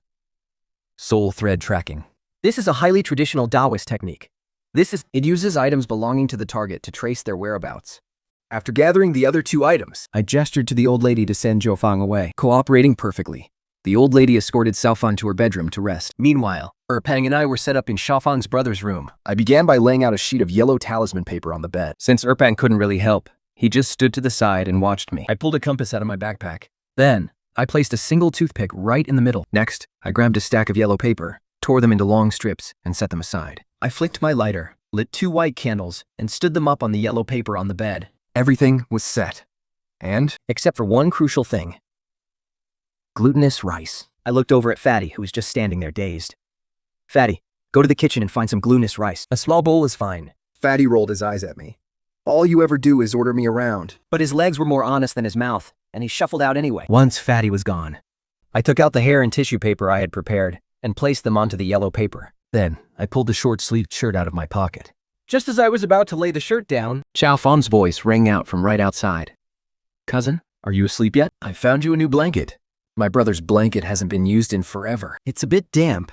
Her footsteps were getting closer and closer. I panicked instantly. If she saw all this stuff on the bed, even an idiot would know what I was up to. If the spirit sensed this, it would cause even more trouble. In a flash, I yanked the heavy quilt open Blew out the candles and threw the blanket over everything to hide it. Oh, the door's open. I guess you're still awake. I'm coming in. Xiaofang walked in, carrying a thin summer blanket. Then, I suddenly realized I was still clutching that shirt in my hand. I quickly stuffed it into my jacket pocket. Yafeng walked up to me and stared at my stiff expression with suspicion. Cousin, Are you feeling okay? you look a bit pale. I forced a dry laugh. No, of course not. Why would I be? Xiaofeng glanced down at the bed, set the summer blanket down. And reached out to pull the heavy quilt off. This blanket is way too thick. Let me swap it for you. I lunged forward and grabbed her hand. Wait, don't. Cousin, I like this one. She insisted on lifting it. It's so hot. Why on earth would you want this heavy thing? You're a guest in my house. There's no need to be polite. Look, this summer one is perfectly clean. No one's ever used it. I quickly sat my butt right down on it. Seriously, it's fine, cousin. I'm just naturally sensitive to the cold. Your body is weak. If you sleep under something so thin, you're going to get sick. Shofuk stared at me for a few seconds. Fine. You're so stubborn. Just like my brother. Get some rest then. I'm heading out. I thought I'd finally managed to get rid of Xiaofeng. She had already turned around to leave. But right then, that t-shirt suddenly slipped out of my pocket. And it landed right at Xiaofang's feet. Xiaofang stared at the shirt on the floor. She was stunned for a moment. Then she looked up at me. Her gaze slowly turned bizarre. Cousin, If you have this kind of hobby, your physical weakness might not have anything to do with catching a cold. Remember to exercise some restraint. You should get some rest. with that, she quickly hurried out of the room. Hearing this, I finally snapped out of it. Cousin, wait, don't misunderstand. This is... Xiaofeng actually stopped in her tracks. Misunderstand what? Go on, explain. I stared at the dark spirit inside her belly. And had absolutely no idea how to lie my way out of this. I'm just a creep. Xiaofeng forced. Right, I'm not mad. Your cousin will keep an eye out for a girlfriend for you. But you need to pace yourself. If you wear yourself out, your future girlfriend is going to look down on you. And with that, she walked completely out of the room. Meanwhile, I stood there, frozen, feeling like I had just swallowed a pile of crap. If you're too weak, your girlfriend will look down on you. I'm not even mad. Your weakness has nothing to do with the blanket. Those 3 sentences completely broke me. Fine. I'm a creep, Yao Chuan. Is this what you wanted me to do? My spotless reputation is completely ruined. Just then, Erpang walked in. Holding a small bowl Filled with glutinous rice. Hey, look, is this enough? I gave him a hard jab right in the stomach. You fat idiot! Why didn't you lock the door when you left? Siphon just walked right in. Do you have any idea? Erpang was taken aback. She came in? She didn't notice anything, did she? Only because I was quick enough to cover it up. I snatched the glutinous rice from him, thoroughly annoyed, Then whipped off the blanket and placed the rice right in the middle and lit the candle once again. Then, with my other hand, I picked up the torn yellow paper. I pinched it between 2 fingers and thrust it forward. The paper instantly caught fire from the candle flame. Quickly, my hands shifted, forming a hand seal right over my chest. By this object, trace the path and guide the way. Let all be revealed. As the final words of my tracking spell left my lips, the sticky rice before me suddenly burst outward. Then, Xiaofang's hair began to twitch slightly. Even the toothpicks resting on the compass began to spin rapidly. I watched as the yellow paper in my hand was about to burn to ashes, And my expression turned grave, just as I feared. It's not working. We can't find that man using just Xiaofang's hair. I held on for a little longer, but the toothpicks just kept spinning. without stopping for even a second. By now, sweat was dripping from my forehead, and I finally dropped the hand seal. Instantly, the toothpicks stopped in their tracks, dead still. Pekan looked at me in absolute awe. Chaigan, With tricks like this, we should go perform on the streets. We'd probably make a fortune. I ignored Erpang's nonsense. And quickly formed another hand seal. Next, I locked my eyes onto the other item, the bloody tissue. Once again, I lit the yellow paper and pinched the seal. As the flames flared up, The sticky rice scattered once more. Some of the toothpicks began to spin again. But they still wouldn't stop. But Pai had no idea what was going on. He just stood there like an idiot, clapping his hands. This time, I didn't push it for too long. I broke the seal and tossed both the hair and the tissue straight into the trash. I let out a deep sigh. In the end, do I really have to rely on that? I placed the t-shirt in the center and repeated the exact same process. but this time, it was completely different. The very moment the yellow paper caught fire, A sudden violent gust of wind whipped through the room out of nowhere. the yellow papers on the bed rustled loudly in the howling wind. terrified, Erpang stumbled back 2 steps. I immediately held my breath and focused. Don't move. Penbang instantly froze in place. The next second, the toothpick stopped dead in its tracks, pointing straight to the southwest. Then, the glutinous rice in the bowl began to pop out in a rhythmic pattern. Every grain landed in the exact direction the toothpick was pointing. Just then, Xiaofang's sharp scream echoed from outside the room. Listening to the commotion outside, Hyefeng didn't know what was happening. She only let out a single cry, and then everything went dead silent. it seemed the old lady went to check on her. 2.5 minutes later, the glutinous rice stopped moving completely. The swirling wind also vanished in an instant. I let out a deep sigh of relief. And dropped my hand seal. I immediately turned to Herpang, who was still dazed. Go count how many grains of rice jumped out to the southwest. Akala looked at me, utterly annoyed. Are you kidding me? Do you think I have nothing better to do? Than to count rice grains for fun? I ignored him, tucked my short-sleeved shirt into my pants, and walked into the living room. No one was there. But there seemed to be noises coming from Chaifan's room. I hurried over, just in time to hear the old lady's panicked voice. Hello, emergency. Her condition is really bad. Please send an ambulance right away. Hearing this, a surge of panic hit me, I pushed the door open and barged in. only to see Xiaofang sitting on the floor. Wearing an oversized nightgown. Below was a small pool of blood. I rushed forward and snatched the phone from the old lady's hand. I'm so sorry. We dialed the wrong number, I said, and immediately hung up. At this, the old lady looked at me in a panic. Shagang, what are you doing? My daughter is bleeding. We have to get her to the hospital. My son is tied up and can't come. And taking a taxi will definitely be too late. I stepped forward and grabbed the old lady's arm. Squeezing it firmly, I locked eyes with her. A normal pregnancy lasts 15 months? It's so far off. How could she be giving birth now? This is just her body detoxing. Isn't that right? Auntie, The old lady's panicked expression suddenly froze. She glanced out of the corner of her eye at her daughter sitting on the floor. She finally started to calm down. That was when Xiaofang let out a faint smile. See, it really takes a cousin to get through to me. Mom wouldn't listen to a single thing I said earlier. She just insisted on dragging me to the hospital. It's only been a few days. It's all perfectly normal. I let go of the old lady and turned to Xiaofang. Please, try to understand her too. Your mom is just worried sick about you. Fine, fine. Cousin, can you help me get to the bathroom? I need to wash up. as Xiaofang spoke, she struggled to stand up. I quickly stepped forward with a warm smile on my face. But my eyes locked onto her belly. This infant spirit is definitely no ordinary entity. It is incredibly powerful.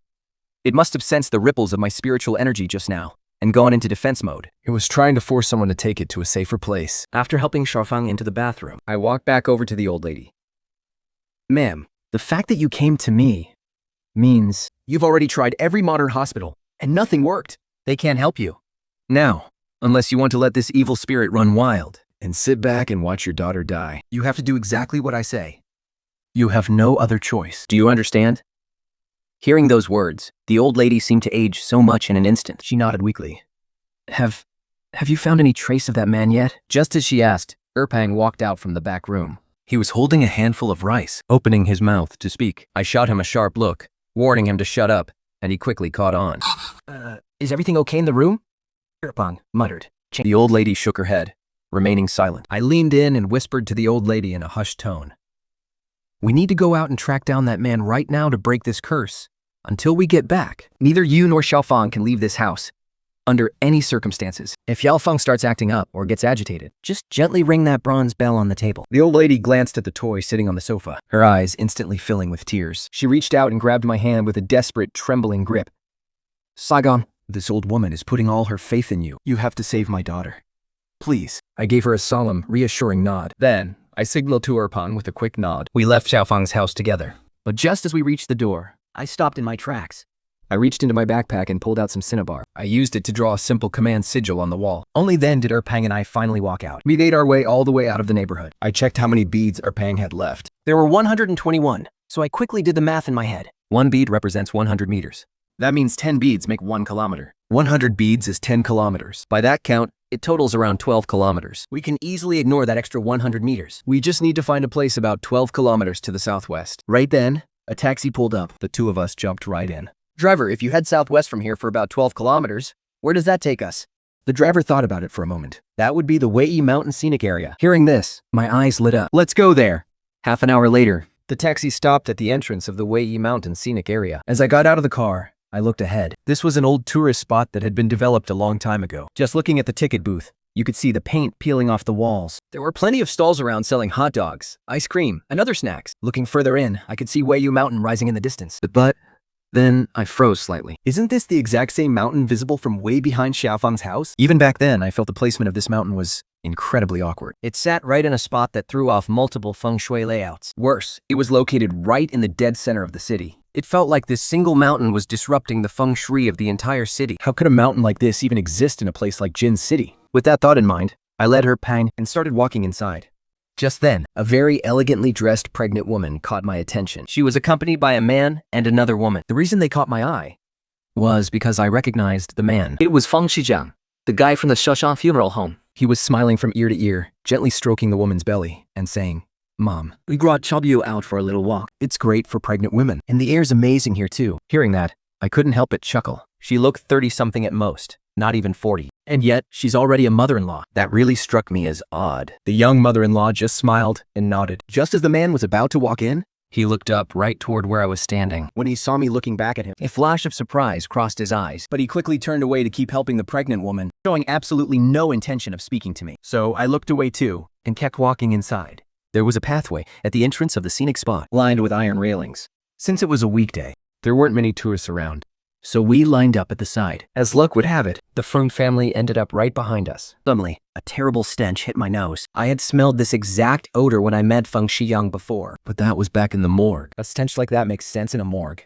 But why was it here? I turned to look at the man.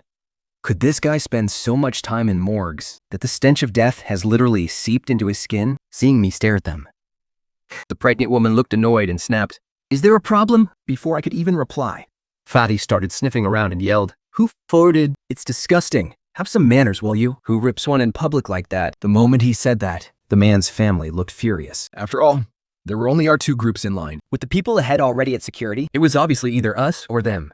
The pregnant woman glared at Fatty in rage. "Hey, Fatso, what did you Just say? Who are you calling a farter? Fatty blinked, utterly confused. and turned to her. "I wasn't even talking about you. Why are you getting so defensive? Don't tell me. You're the one who farted?" At those words, the woman flew into a rage, screaming, "You're the one who farted! Look at you, you fat pig! I bet you're the one stinking up the place." Now, Fatty had a short fuse too. He instantly blew a fuse. This woman was acting like a rabid dog. "Hey, I didn't even say it was you. Why are you losing your mind? If you weren't pregnant right now, believe it or not, I'd slap the taste right out of your mouth. A line had started forming behind the woman's family, and everyone was watching the drama unfold. Seeing how aggressive Fatty was being, The husband, Feng Shijiang, couldn't sit back anymore. Hey man, since you know my wife is pregnant, And her hormones are already all over the place. you should show some respect and back off. You're screaming at my wife like this. If something happens to her, Can you even take responsibility? Once he said that, the crowd started nodding in agreement. yeah, exactly. That big guy is taking it way too far. She's a pregnant woman, for crying out loud. Seeing things escalate, I quickly stepped in to defuse the situation. Wait a minute, I just realized. Aren't you the guy who works at the funeral home? The second those words left my mouth, for some strange reason, the pregnant woman and the older woman next to her completely froze. Feng Shijiang's face darkened instantly. What funeral home? Who the hell are you? Are you with this fat pig trying to start trouble? Everyone, look at this. These two jerks are teaming up to bully my wife. My pregnant wife just wanted to get some fresh air. And now these two grown men are ganging up on her. My brow furrowed. The fact that he was denying it so aggressively Meant he was definitely hiding something. I didn't know the full story yet. But I knew this was my leverage. Without hesitation, I grabbed his arm and dragged him away from the crowd. Don't force me to tell everyone what you did in the morgue. This was just a minor misunderstanding. So don't go pushing your luck. Hearing this, he shut his mouth instantly. That was when I looked closely at his face and And what I saw. made my heart completely stop. Something is wrong. He's actually hiding his fate palace. Although Feng Shijiang is technically in our line of work, he doesn't actually have any real spiritual skill. He's nothing more than a low-level spirit medium. A moment later, The man smiled at the crowd behind him and said, "Oh my, this is all just a little misunderstanding. I stepped in a smelly ditch yesterday and wanting to change my shoes caused this whole mix-up." everyone, please go on. Break it up. Sorry for wasting your time. As he apologized, he raised both hands, looking incredibly sincere. The crowd was puzzled as to why this guy, who had been so stubborn just a moment ago, suddenly changed his tune. But since the people involved didn't care anymore, He quickly lost interest as well. They gave him a speechless look and walked away. but the man's wife was clearly unhappy. She slapped his broad chest and whined, "What are you doing?" They said you smell. Why are you letting them off so easily? Although she kept her voice down. I still heard her. With a grave expression, I looked over at the pregnant woman's mother. She was staring back at me with a bizarre, unsettling look. Not saying a single word the entire time. Just then, a staff member's voice called out from behind us. All right. Stop causing trouble. Get your tickets. Seeing this, I dragged Erpang over to the ticket booth. Before long, Erpang and I entered the scenic area. I pulled him aside to a secluded spot. Kang was already fuming. Now that we were alone, he glared at me in frustration. Tango. Why didn't you let me hit him just now? We couldn't touch that pregnant woman. But couldn't I have at least taught that guy a lesson? I didn't answer his question. Instead, I asked, "Tell me, why would a pregnant woman want to climb a mountain?" Hapang shrugged indifferently. She said the air is good. And she wanted to go for a walk. As I climbed at the mountain, I explained to Prupang, going for a walk and climbing a mountain are two completely different things. Climbing Alpton can cause a miscarriage or premature labor. Hearing this, Ben Hao froze. now that you mention it, that is a bit strange. He scratched his head and followed closely behind me. I didn't feel like talking anymore. So I just kept my head down and climbed. After more than an hour, Pikal and I were both completely out of breath. I honestly don't even want to climb anymore. Right then, it really got me thinking. This Mount Weiyi is incredibly steep. Even young, fit guys like us are completely wiped out. But somehow, that pregnant woman actually came all the way up here to climb? We've been climbing for so long and haven't even caught a glimpse of her. Which means she's moving way faster than us. I collapsed onto a nearby bench to catch my breath. Sweat was pouring down my face. Bipamin can care about looking good at all. He just plopped right down on the steps next to me? He's way heavier than me, after all. And his sweat had already soaked right through his shirt. Tang, is that little trick of yours actually going to work? Is Xiaofan's man really up on this mountain? I waved my hand dismissively. Once it's activated, it never lies. Let's just catch our breath for a second. We'll figure it out once we reach the summit. Erpang nodded. But just as we were catching our breath, Prow suddenly gasped, "Taiyan!" What on earth is this? I look over to where he was pointing. Pam was sitting on the steps, and right next to him was a large, natural boulder. There was some kind of mark drawn on it with a black pen. The drawing was a 5-pointed star. It wasn't very big, and looked like some bored kid had scribbled it there. And it looked like it was drawn pretty recently. Normally, there would be nothing strange about that. But right next to the drawing, there was a tiny number 6. I frowned slightly. I couldn't make heads or tails of it either. In the end, I just let out a helpless laugh. It's probably just some bored kid fooling around. Come on, let's keep moving up the mountain. With that, I pulled a perm up and we continued our climb. After walking a bit further, I suddenly froze. because I noticed another symbol drawn on the steps ahead of us. I rushed over to take a closer look and saw the exact same 5-pointed star from before. Only this time, the number next to it was a 7. The one below was a 6. Could the staff have drawn this? To mark the height, it felt weird. But I didn't think too much of it at the time. So, I kept climbing. This time, I started counting the steps. The moment I hit exactly 100 steps, It was again. A star and the number 8. I didn't stop. Not even caring if Erpang could keep up behind me. I just kept counting the steps. Sure enough, after another 100 steps, a star and the number 9 appeared. A mark every 100 steps. This was definitely not normal. It wasn't some kid playing a prank. These marks had a purpose. I squatted down and touched the mark. It felt sticky. I pinched a bit of it between my fingers, And when I pulled them apart, it stretched like a thread before snapping quickly. curious, I brought my hand to my nose. Instantly, a familiar foul stench hit me. Wait. Isn't this the smell from Fang Shijiang? He's the one who left these marks. But if it was him, what do the stars and the numbers mean? That, Since I had stopped, Peng finally managed to catch up. He stared at me, gasping for air. Oh my god, did you sprout rabbit legs? Or what? how are you running so fast? You're going to kill me. Look, why don't you just go on ahead? I'll wait for you right here. If you find anything, just shout for me when you head back down. I turned to look at Erpang. He looked half dead. Like he was about to pass out at any second. I hesitated for a moment. Fine, you wait here. With that, I sprinted up the stairs at full speed. It was getting late. I had to move fast. The summit wasn't much further. Every time I passed a star mark, I kept a close eye on it. watching the numbers increase. 47, 48. Just as the summit came into view, I was still counting the steps, only to realize the very last step led right into the pavilion at the top. But there was no mark here. The rate is believed to submit to the new stop. I looked up toward the pavilion at the top. That was the absolute highest point of the mountain. Usually, this is where people stop to take in the panoramic view, but right now, the summit was completely deserted. I looked around again. Aside from some overgrown bushes in a public restroom and a stone monument, there was absolutely nothing else. What's going on here? If Stonemason Feng was the one leaving those marks, he had to be ahead of me. But I'm at the very top, and there's nobody here. Then who left those marks on the way up? I was the first one to reach the summit. Don't tell me I was the one who left them? I scoffed at the ridiculous thought. And reluctantly headed toward the pavilion. But then I noticed someone lying on the ground inside the pavilion. My heart skipped a beat. My feet froze instinctively. I squinted to get a better look. The person on the ground was the pregnant woman. She was lying right in the center of the pavilion, completely motionless. Seeing this, I rushed over.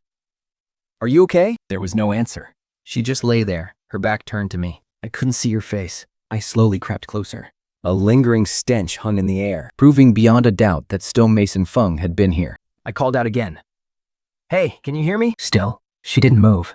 As I stepped up behind her, I slowly reached out my hand toward her shoulder. Suddenly, a piercing shriek cut through the silence. The next second, the motionless woman suddenly spun around and lunged straight at me. She slammed me down onto the hard pavilion floor. Thinking I underneath her, I was scared half to death. When I looked closer, The pregnant woman's eyes had rolled back, showing only the whites. her mouth was stretched wide open, and she snapped her teeth right at my neck. Panicking, I reacted instantly. I threw my arm up to block her, and her teeth sank deep into my flesh. Instantly, she started clawing and tearing at me. Then, a sharp, excruciating pain shot through my arm. I could literally feel a chunk of my flesh being ripped right off. I cursed out loud and swung my other fist right at her head. But she didn't even care about the blow. She just kept viciously gnawing on my arm like a rabid animal. What the hell is wrong with her? She was perfectly fine before we went up the mountain. How did she suddenly turn into this monster? While we were locked in this struggle, Another woman suddenly appeared at the very top of the stairs. she had this creepy, knowing smirk on her face. She squatted down, took out a small vial, and started drawing some kind of symbol on the steps. I looked past the pavilion toward her. The moment I saw her face, I completely froze. It was the pregnant woman's mother. How the hell could it be her? What is she doing? Wait, was the marker not left by Feng Shijiang? Was it this woman all along? I screamed at her. What the hell are you doing? Your daughter has completely lost her mind. Get over here and get her off me. But she just casually finished her drawing. Then she stood up and looked down at me. I knew there was something off about you when we were down at the bottom of the mountain. Let me tell you something, kid. This is way out of the league of a greenhorn like you. Don't stick your nose where it doesn't belong. Who the hell are you then? What do you even get out of this? My mind was racing with questions. The woman scoffed. Are we friends? Why on earth should I tell you? She casually dusted off her hands, turned around, and started walking back down. Within seconds, she completely vanished into the shadows. Panic started setting in. I tried desperately to shove the heavy woman off me. Let go of me! What is wrong with you? Get the hell off me. Are you insane? Just then, my eyes darted to her belly. A thick, dark mist was spreading right there. Swirling right over a pregnant bump. Is this another infant spirit's doing? Why on earth is there a second infant spirit here? But I didn't have time to overthink this. Staring at that belly, wrapped in a dark, ominous mist, I immediately thought of Yafang's method. I had to calm her down first. What? Screaming like this wasn't going to soothe the child. It would only make him see me as a massive threat. How do you even coax a child? Maybe try whistling? During the agonizing pain, I puckered my lips. But this seemingly simple act felt almost impossible. Finally, after straining for what felt like forever, I managed to squeeze out a sound. The moment the whistle echoed, the woman pinned on top of me suddenly froze. Her hollow eyes flickered with a faint glimmer of life. But a split second later, she lunged and bit down again. You creep, she spat, giving me another vicious tug. I gasped, sucking in a sharp breath of cold air. I completely forgot that street thugs whistle too. But what just happened proved that whistling does have an effect on the infant spirit. It's just that I hadn't kept it up earlier. So I tried my best to whistle a complete tune. After about 10 seconds, the pain in my arm began to ease. The woman looked up blankly and let go of her bite on my arm. Gradually, her gaze began to clear. I didn't dare stop whistling for even a split second. In just a moment, the woman slowly sat up. Then, looking ahead, I stood up as well. the pregnant woman's gaze was still fixed on the steps leading down the mountain. She wants to kill me. That bitch wants to kill me, she muttered as she rose to her feet in a daze. Seeing this, a wave of relief washed over me. I kept whistling, not daring to stop. The pregnant woman on top of me immediately rolled over and sat up. Then, she scrambled to her feet. I immediately clutched my own arm. The wound on it was horrifying to look at. There was a gaping, bloody gash right in the middle. The flesh inside was a mangled mess, And a dark, eerie mist was swirling around the wound. What is going on? Why would a bite from a pregnant woman possessed by an infant spirit leave a dark mist like this? As I lost myself in thought, The whistling in my mouth stopped. just as I was about to run, I realized the woman had sat down on the bench in the pavilion. her eyes were still glued to the path leading down the mountain, with no sign of wanting to attack. It looked like whatever happened earlier had knocked her out first, driving her completely mad. And right when I went over to check on her, she snapped and took all her fury out on me. But now, she seemed to have snapped out of it completely. I ripped a strip of fabric from my shirt, then awkwardly bandaged my wound, using my other hand. That woman you mentioned. She's your mother, isn't she? Hearing this, she glared at me. Her? She's just a homewrecker who slept her way to the top. How does she deserve to be my mother? And to think, I trusted her so much. But she actually tried to kill me. I want revenge. Seeing her state, I quickly took a few steps back. Fortunately, she didn't direct her madness at me. Instead, she rushed over to the very last step and began clawing at the ground with her bare hands. You tried to destroy me. I won't let you get away with this. You absolute bitch. She dug faster and faster, growing completely hysterical. It was absolutely terrifying to watch. I mean, These steps were made of solid stone. she didn't have any tools, gloves, or anything. She was literally tearing at the stone with her bare fingernails. I swallowed hard, feeling a chill run down my spine. And cautiously edged closer to her. Hey, why don't you try to calm down and tell me what happened? Maybe, just maybe, I can help you get your revenge. At those words, The woman snapped her head up and stared right at me. But the next second, she burst into hysterical tears. What can you do? I was so stupid. How can you help me get revenge? She wants to destroy me. I stood by her side in silence. Just quietly waiting for her to cry it all out. after about 5 minutes, Her sobs finally began to subside. only then did I step closer to her and say, I actually came up to this mountain specifically to deal with this. Tell me, why you know? And maybe I can put an end to this for you. Hearing this, she shot me a look. Are you a yin-yang master? The moment she said those words, I saw the dark, swirling energy around her stomach start to churn violently again. Saying that, I quickly waved my hands. No, I'm not a yin-yang master. I'm just a regular guy, doing a job. But as soon as I said that, sure enough, that black mist stabilized once again. But the woman's expression instantly shifted. A measly wag worker like you? You really think you can actually help me? I had no choice but to start spinning a web of lies. Well, although I'm not, but I know an expert who understands this kind of stuff. And my cousin's situation was exactly like yours. I was actually sent here under the guidance of a master. Otherwise, how could a 9-to-5er like me not be at work on a weekday? Hearing that, her face softened slightly. Your cousin was also targeted by her stepmother? I didn't answer her directly. So, that woman is your stepmother? I was wondering. They say even a fierce tiger won't devour its own cubs. How could she bring herself to harm you? But the moment I brought this up, the woman grew agitated again. She's nothing but a scheming vixen. My mom passed away early, and my dad was living all by himself. I had my own kid to take care of. So seeing my dad all alone at home always made me feel incredibly anxious and sad. So I took it upon myself to sign him up at a matchmaking agency. She paused for a moment. and her voice grew even more heated. But my dad actually ended up hitting it off with the female owner of that agency. That's why I call her a vixen. She definitely had her eyes on taking my mother's place. Hearing this, I looked at her, utterly confused. Wait, so you're saying your stepmother is the owner of that matchmaking agency? Exactly. I wanted my dad to find a virtuous, traditional woman. I didn't care what you looked like. After all, he's almost 60 years old. But who had thought he'd set his sights on that lady boss? He actually went out of his way to pursue her. And in the end, that vixen actually agreed to it. She actually ended up becoming my stepmother. I looked at her, still puzzled. And then, the woman let out a heavy sigh. So she rightfully moved into our house. At first, seeing how young she was, and how she dressed up like some seductive witch, I never gave her a warm welcome. But she really knew how to wrap my dad around her finger. Seeing my dad so incredibly happy every single day, my heart began to soften. My only goal in the first place was to make him happy. And since he was so overjoyed, gradually, I just came to accept her. I nodded. Well, doesn't that sound like a good thing? So why do you say she's trying to harm you? The woman spat on the ground and scoffed. Good? Good, my foot. That woman pretended to be so nice today, insisting on bringing me here for a hike, saying it would be good for the baby. But halfway up, my stomach started hurting, and I started bleeding. I wanted to call an ambulance, but she actually wouldn't let me. She even knocked me out when I wasn't looking.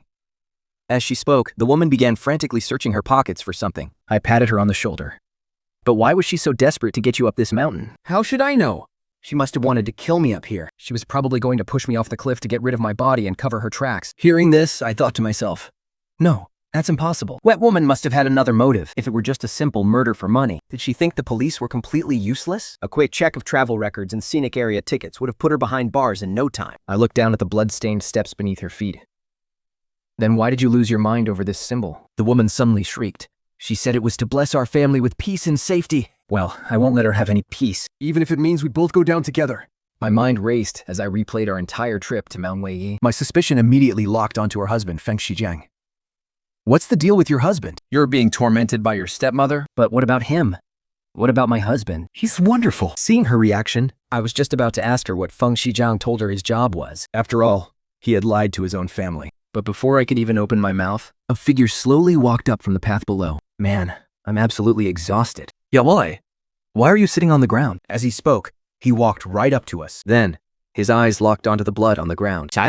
What happened to you? Why is there blood everywhere? Come on, I'm taking you to the hospital. With that, Feng Shijiang frantically scooped the woman up into his arms, turned around, and rushed down the mountain. Seeing her husband, the woman burst into tears, feeling incredibly wronged. Hubby, you're finally here. You have no idea. That miserable woman beat me and forced me to climb the mountain. Please, don't ever leave me alone again. I won't, Feng Shijiang promised, carrying her down the steps while looking at her with deep concern. But why on earth would she do that to you? I only stepped away to take a call from work. I'll never leave your side again. Shh, don't talk right now. I'm getting you to the hospital. If it hurts too much, just bite my arm. With that, he offered his own arm, letting the woman bite down on it. Standing there, watching them, I couldn't help but feel a bit moved. It looked like I had totally misjudged Feng Shijiang. He probably kept his actual job a secret. But his love for his wife was absolutely real. Now, it seemed the real issue lay with this stepmother. She's the female boss of a matchmaking agency. What on earth is she up to? I watched them head down the mountain before walking over to the edge of the cliff alone. I carefully studied the terrain of the mountain range. This place was, without a doubt, an extremely ominous and cursed land. Why would that boss lady bring her stepdaughter all the way out here? Was it really for the money? Did she want her stepdaughter dead? Or did she also realize this was a cursed place? I hoped some freak accident would kill her stepdaughter, so she could completely escape any blame. But how does this connect to Xiaofang? I rubbed my face in frustration, my head throbbing. I decided to head back the way I came. On my way, I took another look at the mark on the ground from earlier. What the hell is this thing supposed to mean? I walked back down the mountain, my face grim, just in time to see Erpang napping on a bench in the scenic area. At the sound of my footsteps, Erpang snapped awake and bolted upright. Zhou joked, "Man, I thought you decided to move in at the peak. What took you so long?" Even that pregnant lady and her man, who went up before us, have already made it back down. I nodded in response to Erpang, and then he tripped over with a sneaky grin. Jiang, I don't think I just struck gold. I raised an eyebrow. Oh?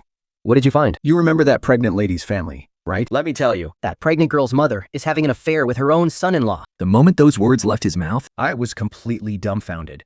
What? That is insane. What did they even say to make you think they're sleeping together? Her pack smirked, thoroughly satisfied with my reaction. The guy was just waiting around down here, refusing to go up the mountain. After a while, that pregnant lady's mom came down and told him, everything's taken care of. She told him to wait for her at the villa at midnight in 2 days. I mean, what do you think they're doing behind that pregnant girl's back at midnight? He got more and more suggestive as he spoke, looking as if he had actually caught them in the act. But my face instantly grew grim. I wasn't on the same page as Erpang. Sure, it sounded like some kind of secret affair, but it might not be that kind of thing. They could have just made a pact to do something behind Xia Yu's back. If that's the case, Something is still seriously off with Feng Shijiang. The moment I thought of this, my mind went into overdrive. Things are getting way more complicated now. Feng Shijiang and that female boss are in on this together. Roshaya herself is completely in the dark. On top of that, her stepmother is trying to destroy her, and Yaoi's carrying a dark spirit in her womb, just like Xiafeng did. And Yafeng's curse traces back to Wei Mountain. Wei Mountain is a place of absolute evil. Yeah, Xiaoweit's entire family ended up showing up there. I rapidly pieced these clues together in my head. To crack this case, we only have two leads: the female boss of the matchmaking agency and Feng Shijiang. But we have absolutely no idea who that female boss really is. She's hard to track down. But Feng Shijiang? He works at the funeral home, conveniently. I know the gatekeeper there, Old Man Lai. We're practically brothers. It'll be easy to pry some info out of him. So the two of us rushed out of the scenic area, hailed a cab, and headed straight for the funeral home. By the time we got out of the car, we were surrounded by pitch black woods. The only light came from a single, flickering, yellowed bulb at the funeral home. And Pan crossed his arms, shivering, and muttered, "Man, this place feels haunted as hell." I rolled my eyes at him. And confidently led the way inside. On the door of the guardhouse, the word registration was pasted on the window. I tapped on the glass. Inside, Old Man Lai was glued to a tiny TV screen, watching a game. He slid off his reading glasses, squinted, and recognized me. His expression tensed up for a second, but he still unlocked the door. "My brother, what brings you here, in the middle of the night?" Then he glanced past my shoulder and saw Pong. His eyes instantly lit up. Hey, big guy, you're here too. You guys eating it? I've got some braised pork head meat and a bottle of strong liquor. The moment Pong heard food and drinks, his head started bobbing. Oh, that sounds perfect. I absolutely love braised pork. Especially that crunchy ear cartilage. I yanked Pong back. Forget the food. We are here on serious business. Seeing how serious I was, Old Man Lai's smile faded. He patted his chest.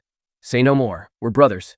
Go ahead. What's on your mind? I looked around to make sure no one was listening, then lowered my voice and asked, "Is that corpse stitcher Feng here?" Old Lai froze. What corpse stitcher Feng? This is an official, state-run funeral home. Dr. Chi is a legit medical school graduate. How could some folk corp stitcher you're talking about get a job here? I quickly asked, "Then is Dr. Chi in today?" He's off today. "He was only on duty the last time you saw him." Old Lai reached for the landline. How about I call him for you? I stopped him. Don't call. Let me ask you something first. Does Dr. Chi have a pregnant wife? Why didn't you guys give him a few more days off? Old Lai stared at me like I was a lunatic. Married? Since when? He's a lifelong bachelor, just like me. He's already 35 this year, and his standards are sky high. People tried setting him up before, but nothing ever worked out. Hearing this, Erpan and I were completely dumbfounded. Erpan scratched his head and looked at Old Lai. That's impossible. We literally just saw his wife and mother-in-law up on the mountain today. Are you sure you actually know him well? Hearing this, Old Lai got a bit defensive. Bullshit. Who in this entire funeral home gets married without inviting me? He is absolutely 100% single. It's not like it's some top secret info. Why on earth would I lie to you? Seeing how dead serious he was, he didn't look like he was lying at all. Erpan and I exchanged a look. What on earth was going on? We clearly met his family. Yet his coworker knew absolutely nothing about them. I swallowed my doubts for now. Maybe we got it wrong.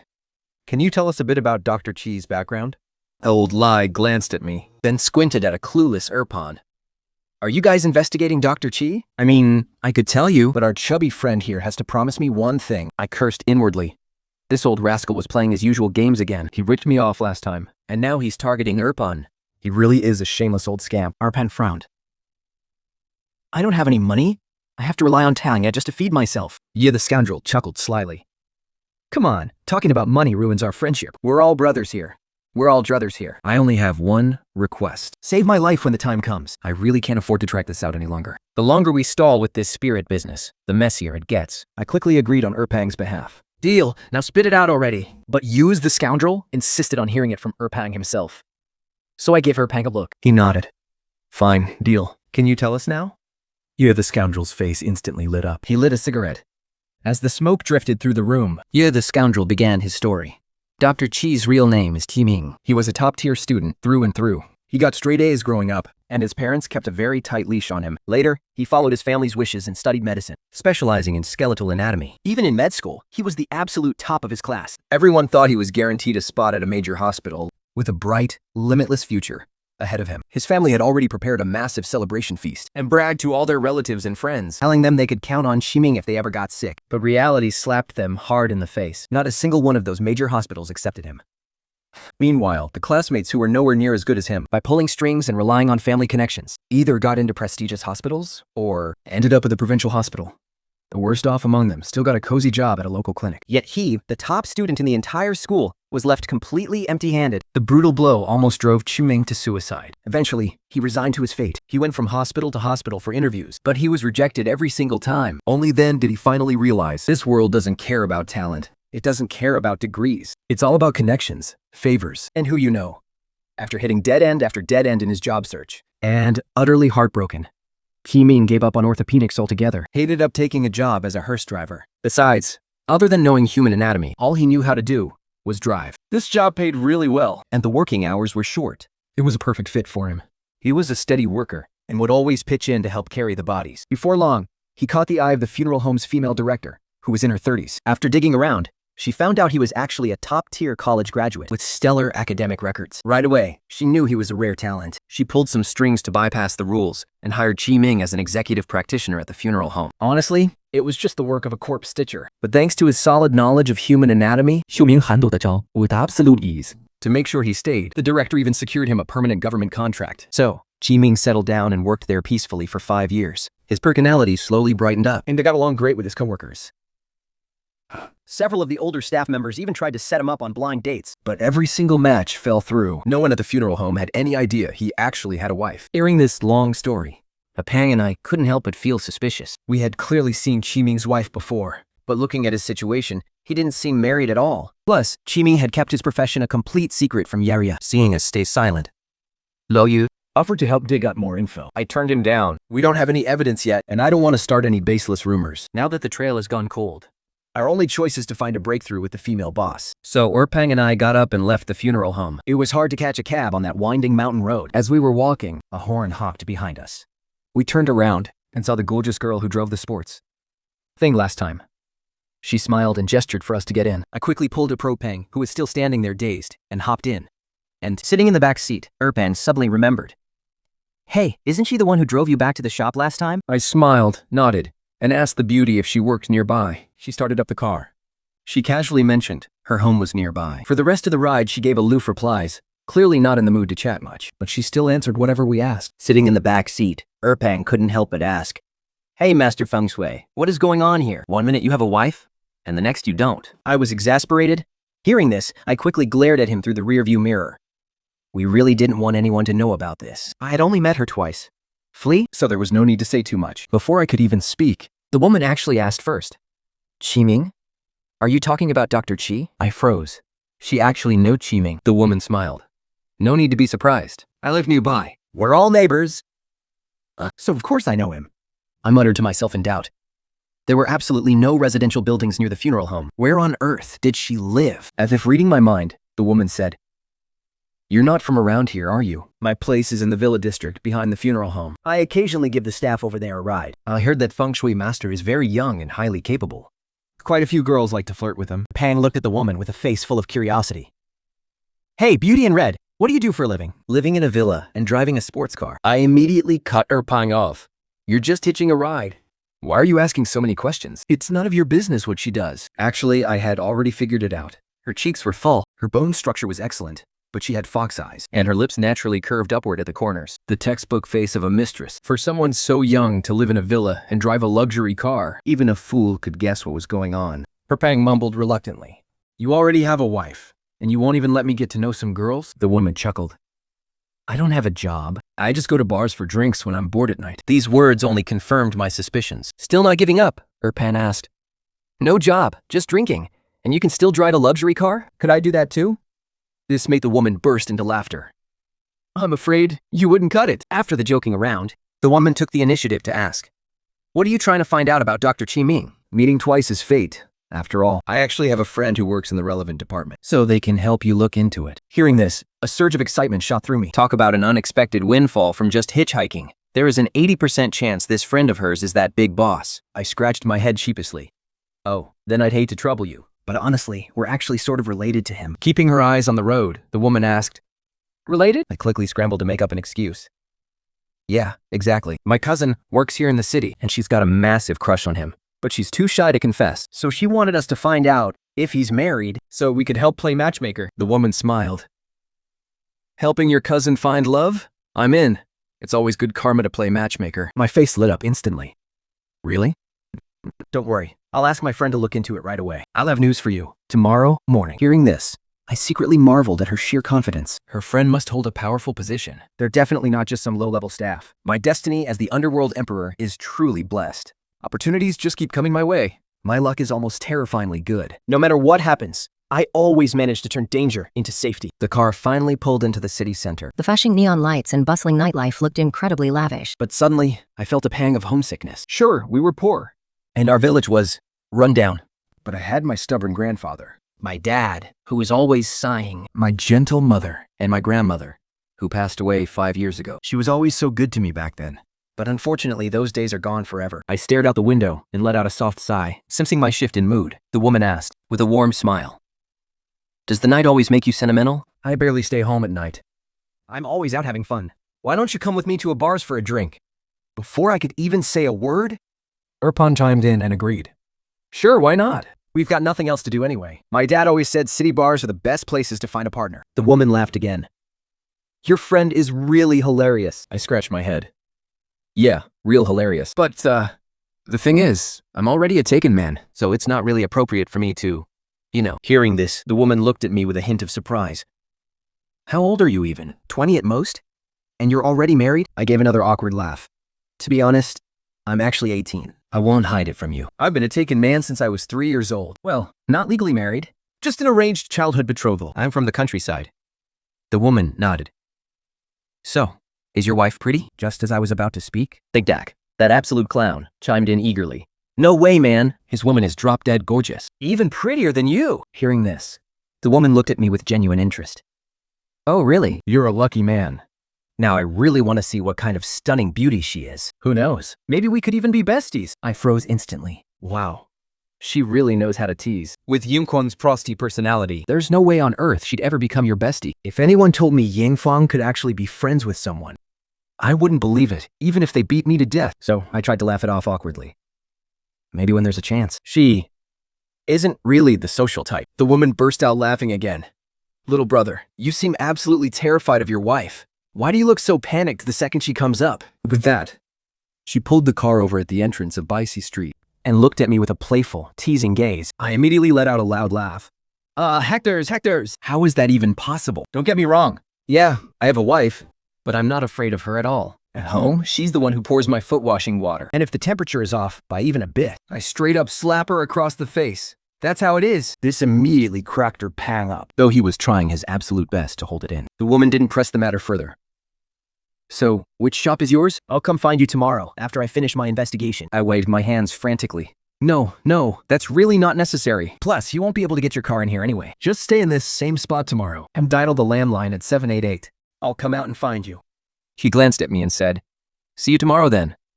With that, she started the engine and sped off, leaving me in a cloud of dust. Watching her car disappear into the distance, I finally let out a long sigh of relief.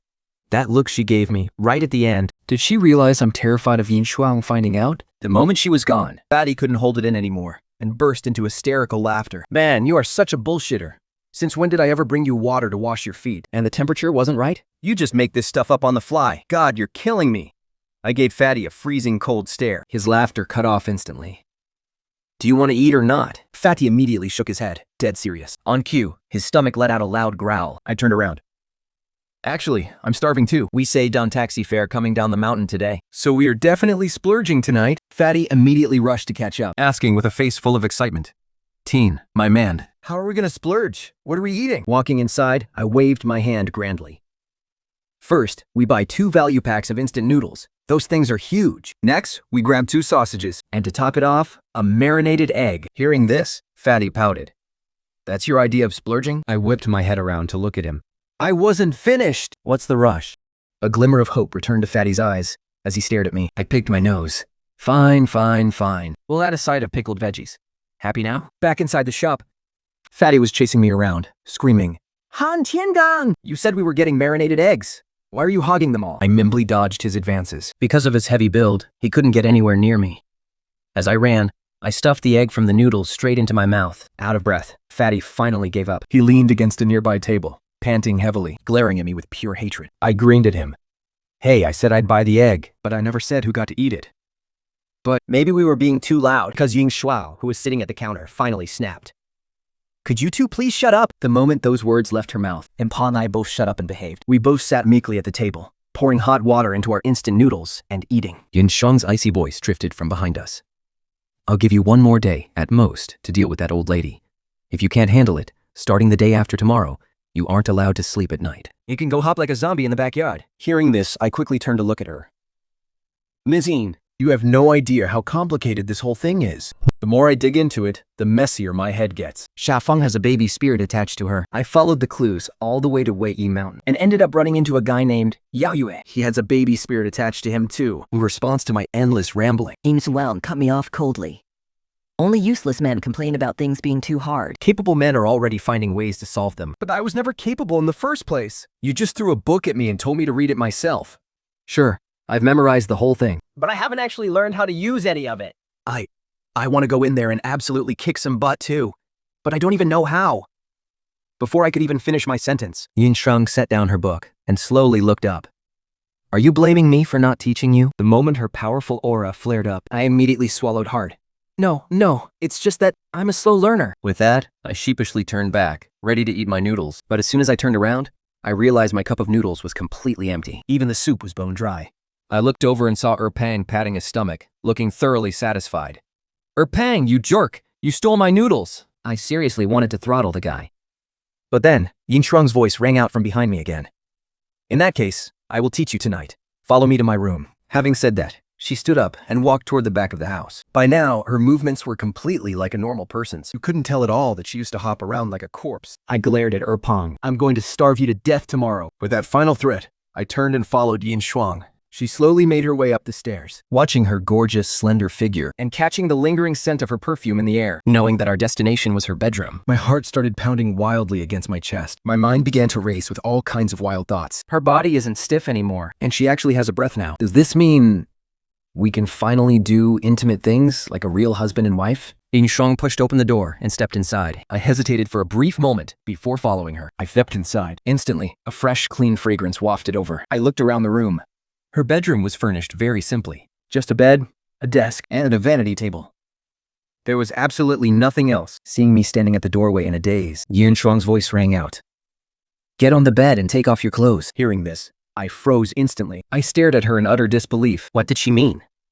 Right then, Yin Shuang began slipping off her outer green robe, Revealing a stunning, fair shoulder. At that sight, I felt the blood rush straight to my head. I instinctively averted my eyes. Yin Shuang gave me a cold stare.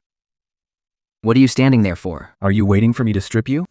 Wouldn't that be a bit inappropriate? Aren't guys supposed to take the initiative with this kind of thing? The moment those words left my mouth, a temperature in the room instantly plummeted to freezing. I quickly scrambled onto the bed. Okay, I'll strip. I said it while starting to pull down my pants. Ji Shuang quickly snapped. Your shirt! Right. Whatever you say, I'll take it off. Mistin, please stop glaring at me. I feel like you're about to eat me alive. I instinctively covered my chest and looked at her, my face burning red. Yun Shuang blinked, then said, "Kneel." I was completely dumbfounded. Hey, don't push it. Can't we do something normal? I can't accept this kind of humiliation. Yun Shan gave a slight wave of her hand. And I fell right to my knees in front of her. I glared up at her. You can force my body, but you will never break my soul. Yin Shuao let out a cold, calm smirk. And walked over to me. She dragged her long, slender fingers across my back. I felt a sudden jolt, like an electric shock running through my entire body. Then she leaned down, bringing her lips right to my ear. Husband, I really love how unyielding you are right now. Her words sent a wave of shivers straight through my body. Just kill me. Torture me. Just make it quick.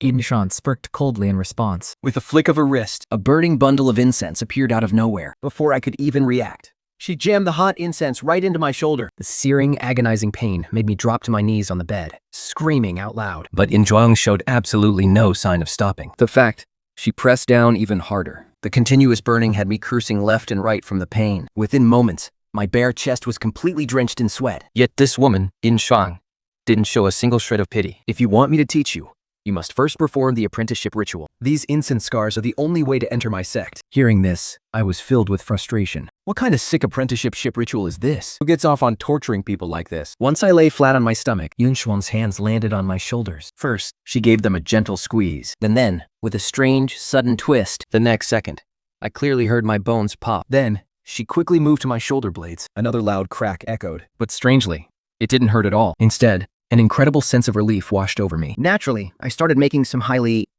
questionable sounds. Oh my. Oh, that is the spot. This feels amazing. Early the next morning, I dragged myself out of Yunshuang's room with massive dark circles under my eyes. I hadn't slept a single wink the entire night. First, she put me through some crazy bone-shaping routine, and then she spent the rest of the night chanting scriptures to me. Although it was actually fascinating to listen to, I could understand most of it, giving me these sudden bursts of enlightenment. I'm still only human. Eventually, I was absolutely dying of exhaustion, but she showed absolutely no mercy. Every single time my eyes started to drift shut, she'd pull out that burning incense. The mere sight of that thing jolted me wide awake. I spent the entire night in a state of sheer terror. As soon as I stepped outside, Ipong gave me a sneaky, knowing look. Hey, Chang'an! So, how was she?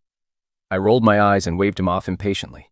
What are you talking about? I was literally studying all night. What is wrong with your head? You seriously need to stop watching those sketchy DVDs from the village chief's house. Hearing this, Chubby scoffed with total disbelief. Quit lying to me. Who on earth makes those kinds of noises while studying? Oh yes, that feels so good. Oh yes, right there. And then it got even crazier. It turned into, I can't take it anymore. I'm completely drained. Man, your wife is quite demanding, huh? That skinny body of yours. He was still playfully mimicking me with great enthusiasm, but suddenly shut his mouth. Hey, Tiangong. You have a phone call. The old lady at the supermarket across the street is calling for you. Look, I only came to deliver the mail, not to eavesdrop on you guys. With that, he turned on his heel and bolted. Seeing him run off like that, I knew Yin Shuao must have come out of the room. I sighed helplessly. It was probably that rich girl with the luxury car again. I did not sleep a wink all night. And now I still have to work? What kind of miserable life is this? Grumbling under my breath, I walked out of the shop. I headed to the supermarket across the street, where an old lady was sitting inside. Are you Huntingam? She asked. I nodded and picked up the phone. Instantly, that familiar female voice teased from the other end. Hey there, little brother. I'm right at the entrance of your street. Since you're so terrified of your wife, why don't you slip out quietly and meet me? I'm on my way, I replied. Let's meet at the north intersection where we always park. I hung up and dragged my exhausted body toward the street entrance, but the old lady immediately tapped on the glass window. Hey, you still have to pay for taking a call. You think you can use my phone for free? So young and you don't even own a cell phone. Don't. What a joke. You're not even as trendy as an old woman like me. I sighed, pulling a $1 bill from my pocket and handing it over. Ma'am, don't be so stingy. Answering incoming calls shouldn't cost you a thing. You're nothing like the old man who used to run this place. Hearing this, the old lady threw a 50-cent coin back at me. She sneered. If you miss that old man so much, go find him then. Do you have any idea how cheap things were back when he was here? And look at the prices now. With that, she slammed the glass window shut. Speechless, I picked up my change and walked away, muttering to myself about the strange things that had happened over the last 2 days. What era are those prices from anyway? Even with inflation, prices can't be changing day by day. I had already walked a few paces away, but the old lady slid open the glass window again. Her face was filled with confusion. My daughter got married the other day and I wasn't even open. Where on earth did you make that phone call? I frowned. It was just the day before yesterday, in the morning. An old man wearing reading glasses. Very thin. That must have been your husband. Go call him out here. If it wasn't 50 cents, I'll give you $5. The old lady instantly wiped the attitude off her face and stared at me in sheer terror. Young man, did you just say that the day before yesterday, an old man wearing glasses, who was very thin, was in my shop? Seeing her react like this, I figured she was backing down. It's the absolute truth. He even chatted with me about the issues with my current shop. He was way nicer than you. The next second, the old lady's face turned pale. My husband has been dead for 3 years. Hearing this, my sleepiness instantly vanished. Your husband is dead? The old lady nodded. Why would I lie to you? At our age, death is the ultimate taboo. Why on earth would I curse my own husband like that? I looked at her with a dead serious expression. Ma'am, how can you prove he's dead? Hearing this, the old lady got worked up. I'll show you his funeral photo. With that, she pulled a picture frame out of the drawer, and the photo inside was, without a doubt, the exact same old man I had seen. This time, I was shocked wide awake. Seeing me fall silent, the old lady carefully wiped the frame again. It's impossible for you to have met him. You just moved to our street, and he passed away 3 years ago. I tried to steady my racing heart. I'm sorry, ma'am. I didn't mean to offend you. Seeing that I wasn't going to argue with her anymore, the old lady put the photo frame away and offered me a faint smile. I have my faults too. I'm blunt and I talk too fast. I offended a lot of people when I was young. It was always my husband who smoothed things over for me. So, don't take it to heart. We're neighbors now anyway. I can even refund you this 50 cents. I waved my hand. No, that's really not necessary. Just charge the regular price. With that, I turned around and quickly walked away down the street. Sue, I spotted that familiar red sports car parked by the curb. And sitting inside was that exact same woman. Just like me, she hadn't slept a wink all night. Seeing that, I pulled open the door and climbed in. Looks like you didn't get any rest either. She turned and glanced at me, then handed me a manila folder. Here's the stuff you wanted. Brace yourself. It's going to absolutely blow your mind. I didn't know why she said that, but I took the folder anyway and opened it up. Right on top was a photo of Qiming. Beneath it was his profile, his age, his background, everything. But then my eyes locked onto a section about insurance policies. The policyholder's name was Leah, and there was a photo of her. It was Yaoye, the girl I had met on the mountain, and right there, in the beneficiary slot, was Qiming's name. There was even a copy of the original contract. It stated in black and white that if Leah died in an accident, the insurance company would pay out 1 million yuan. My heart pounding, I flipped to the next page. The next page showed a personal accident policy purchased by Gu Xiaofang. The beneficiary was Qiming. I stared blankly at the photo attached. This is Xiaofang's policy. And the beneficiary was actually Qiming too. What the hell was going on? Xiaofang and Xiao's man was the exact same person. Suddenly, everything clicked. Seeing my stunned silence, the woman silently lit a cigarette and gestured for me to keep reading. I flipped through the pages again, only to realize Qiming's personal profile was just 2 pages long. But the rest of the folder was a massive stack of paper. Don't tell me the rest of this is all insurance copies? My eyes widened in sheer horror. I desperately prayed that I was just overthinking this. But the cold, hard reality completely shattered my worldview. Junkie. Hotel lobby manager. 公司是非，其命，王主灵。 Supermarket manager. Beneficiary. Qiming. And the list just went on and on. My chest tightened, and my breathing grew heavy and ragged. Inside was a list of women from all walks of life. From high-flying corporate executives to ordinary working-class women. Every single one of them had taken out a personal accident insurance policy. And the sole beneficiary for every last one of them was Qiming. I grabbed the files and stepped out of the car. The red sports car sped away, leaving a cloud of dust. I looked down at the documents in my hands, my face growing grim. If all these other insured women are also pregnant with these spirits, then this is way beyond my depth. I'll have to get Yin Chuan to step in. As I walked back, I started counting how many women were involved. By the time I reached the shop entrance, I had finished counting, but I didn't go inside right away. A sudden wave of dread washed over me. 49 women. On its own, the number didn't mean much, but it was the exact same number we encountered at Mao Wei. Plunging the stack of insurance files tightly, my knuckles turning white, I rushed into the shop. Yung Shuang was sitting at the counter, wiping down her feng shui compass. "Did you find anything?" she asked. I slammed the files onto the table. Qiming took out accident insurance policies for 49 different women, and he is the sole beneficiary for every single one of them. 下方言下月而勾当的死死。 Yun Shuang picked up the files and scanned them quickly. Her brow furrowed instantly. The 49 lifetimes yin gathering ritual. Mao Wei is a land of extreme yin. He is setting up a yin-nourishing, life-stealing array. Once the yin spirits completely drain the life force of their hosts, he can use these 49 pure yin lives to extend his own. And on top of that, he gets to pocket all the insurance money. My heart skipped a beat. Suddenly, the Taoist priest from Chu Village flashed across my mind. The one in the tattered robes? He's definitely in on this with Qiming. The corpse poison in the village, and those dark spells on the road? It was all they're doing. The moment the words left my mouth, a chilling, unnatural wind howled outside. And there, standing at the end of the street, was the tattered Taoist priest. His wicked laughter echoed through the entire Baishi street. Tamtin Jianggan. You've ruined my plans, for the last time. Today, I'm sending you and Yun Shuang to your graves together. Yun Chao stood up. Her robes fluttering wildly in the wind. With nothing but your pathetic, wicked tricks? She sneered. He raised his hand and unleashed several energy blasts, but the captive simply swept his sleeve to deflect them. In an instant, the two of them were locked in a fierce clash. I grabbed the evil vanquishing axe off the table, remembered the bone-breaking technique Yan Shuai taught me, and charged forward with gritted teeth. In the midst of the chaotic battle, he accidentally left himself wide open. 拥有好衣服的钱的，踏着求产。金家店的巢舍。 He spat out a mouthful of black blood and glared at me venomously, snarling. Your family's whereabouts lie within the destinies of 49 women. With those words, he vanished into a cloud of black smoke. I quickly held up Yung Shuang as she struggled to catch her breath. A raging fury burning in my chest. 49 innocent lives, a brutal village massacre, and the disappearance of my family. All of these clues were now deeply tangled together. I gripped the ancient book tightly in my hand. My eyes filled with absolute resolve. Whether it's the Cultivation curse, or the mastermind behind the scenes. I will turn everything upside down to expose them. Young Law looked at me. A soft warmth flashing in her eyes. Then let's go, she said. Your family and my own past. They are both hidden deep within this mist. As the night grew darker, The lanterns of the spirit realm flickered, dimming and brightening as we stepped side by side into the darkness. Behind us, the war glow of the shop became the only light in this eerie, ghost-filled world.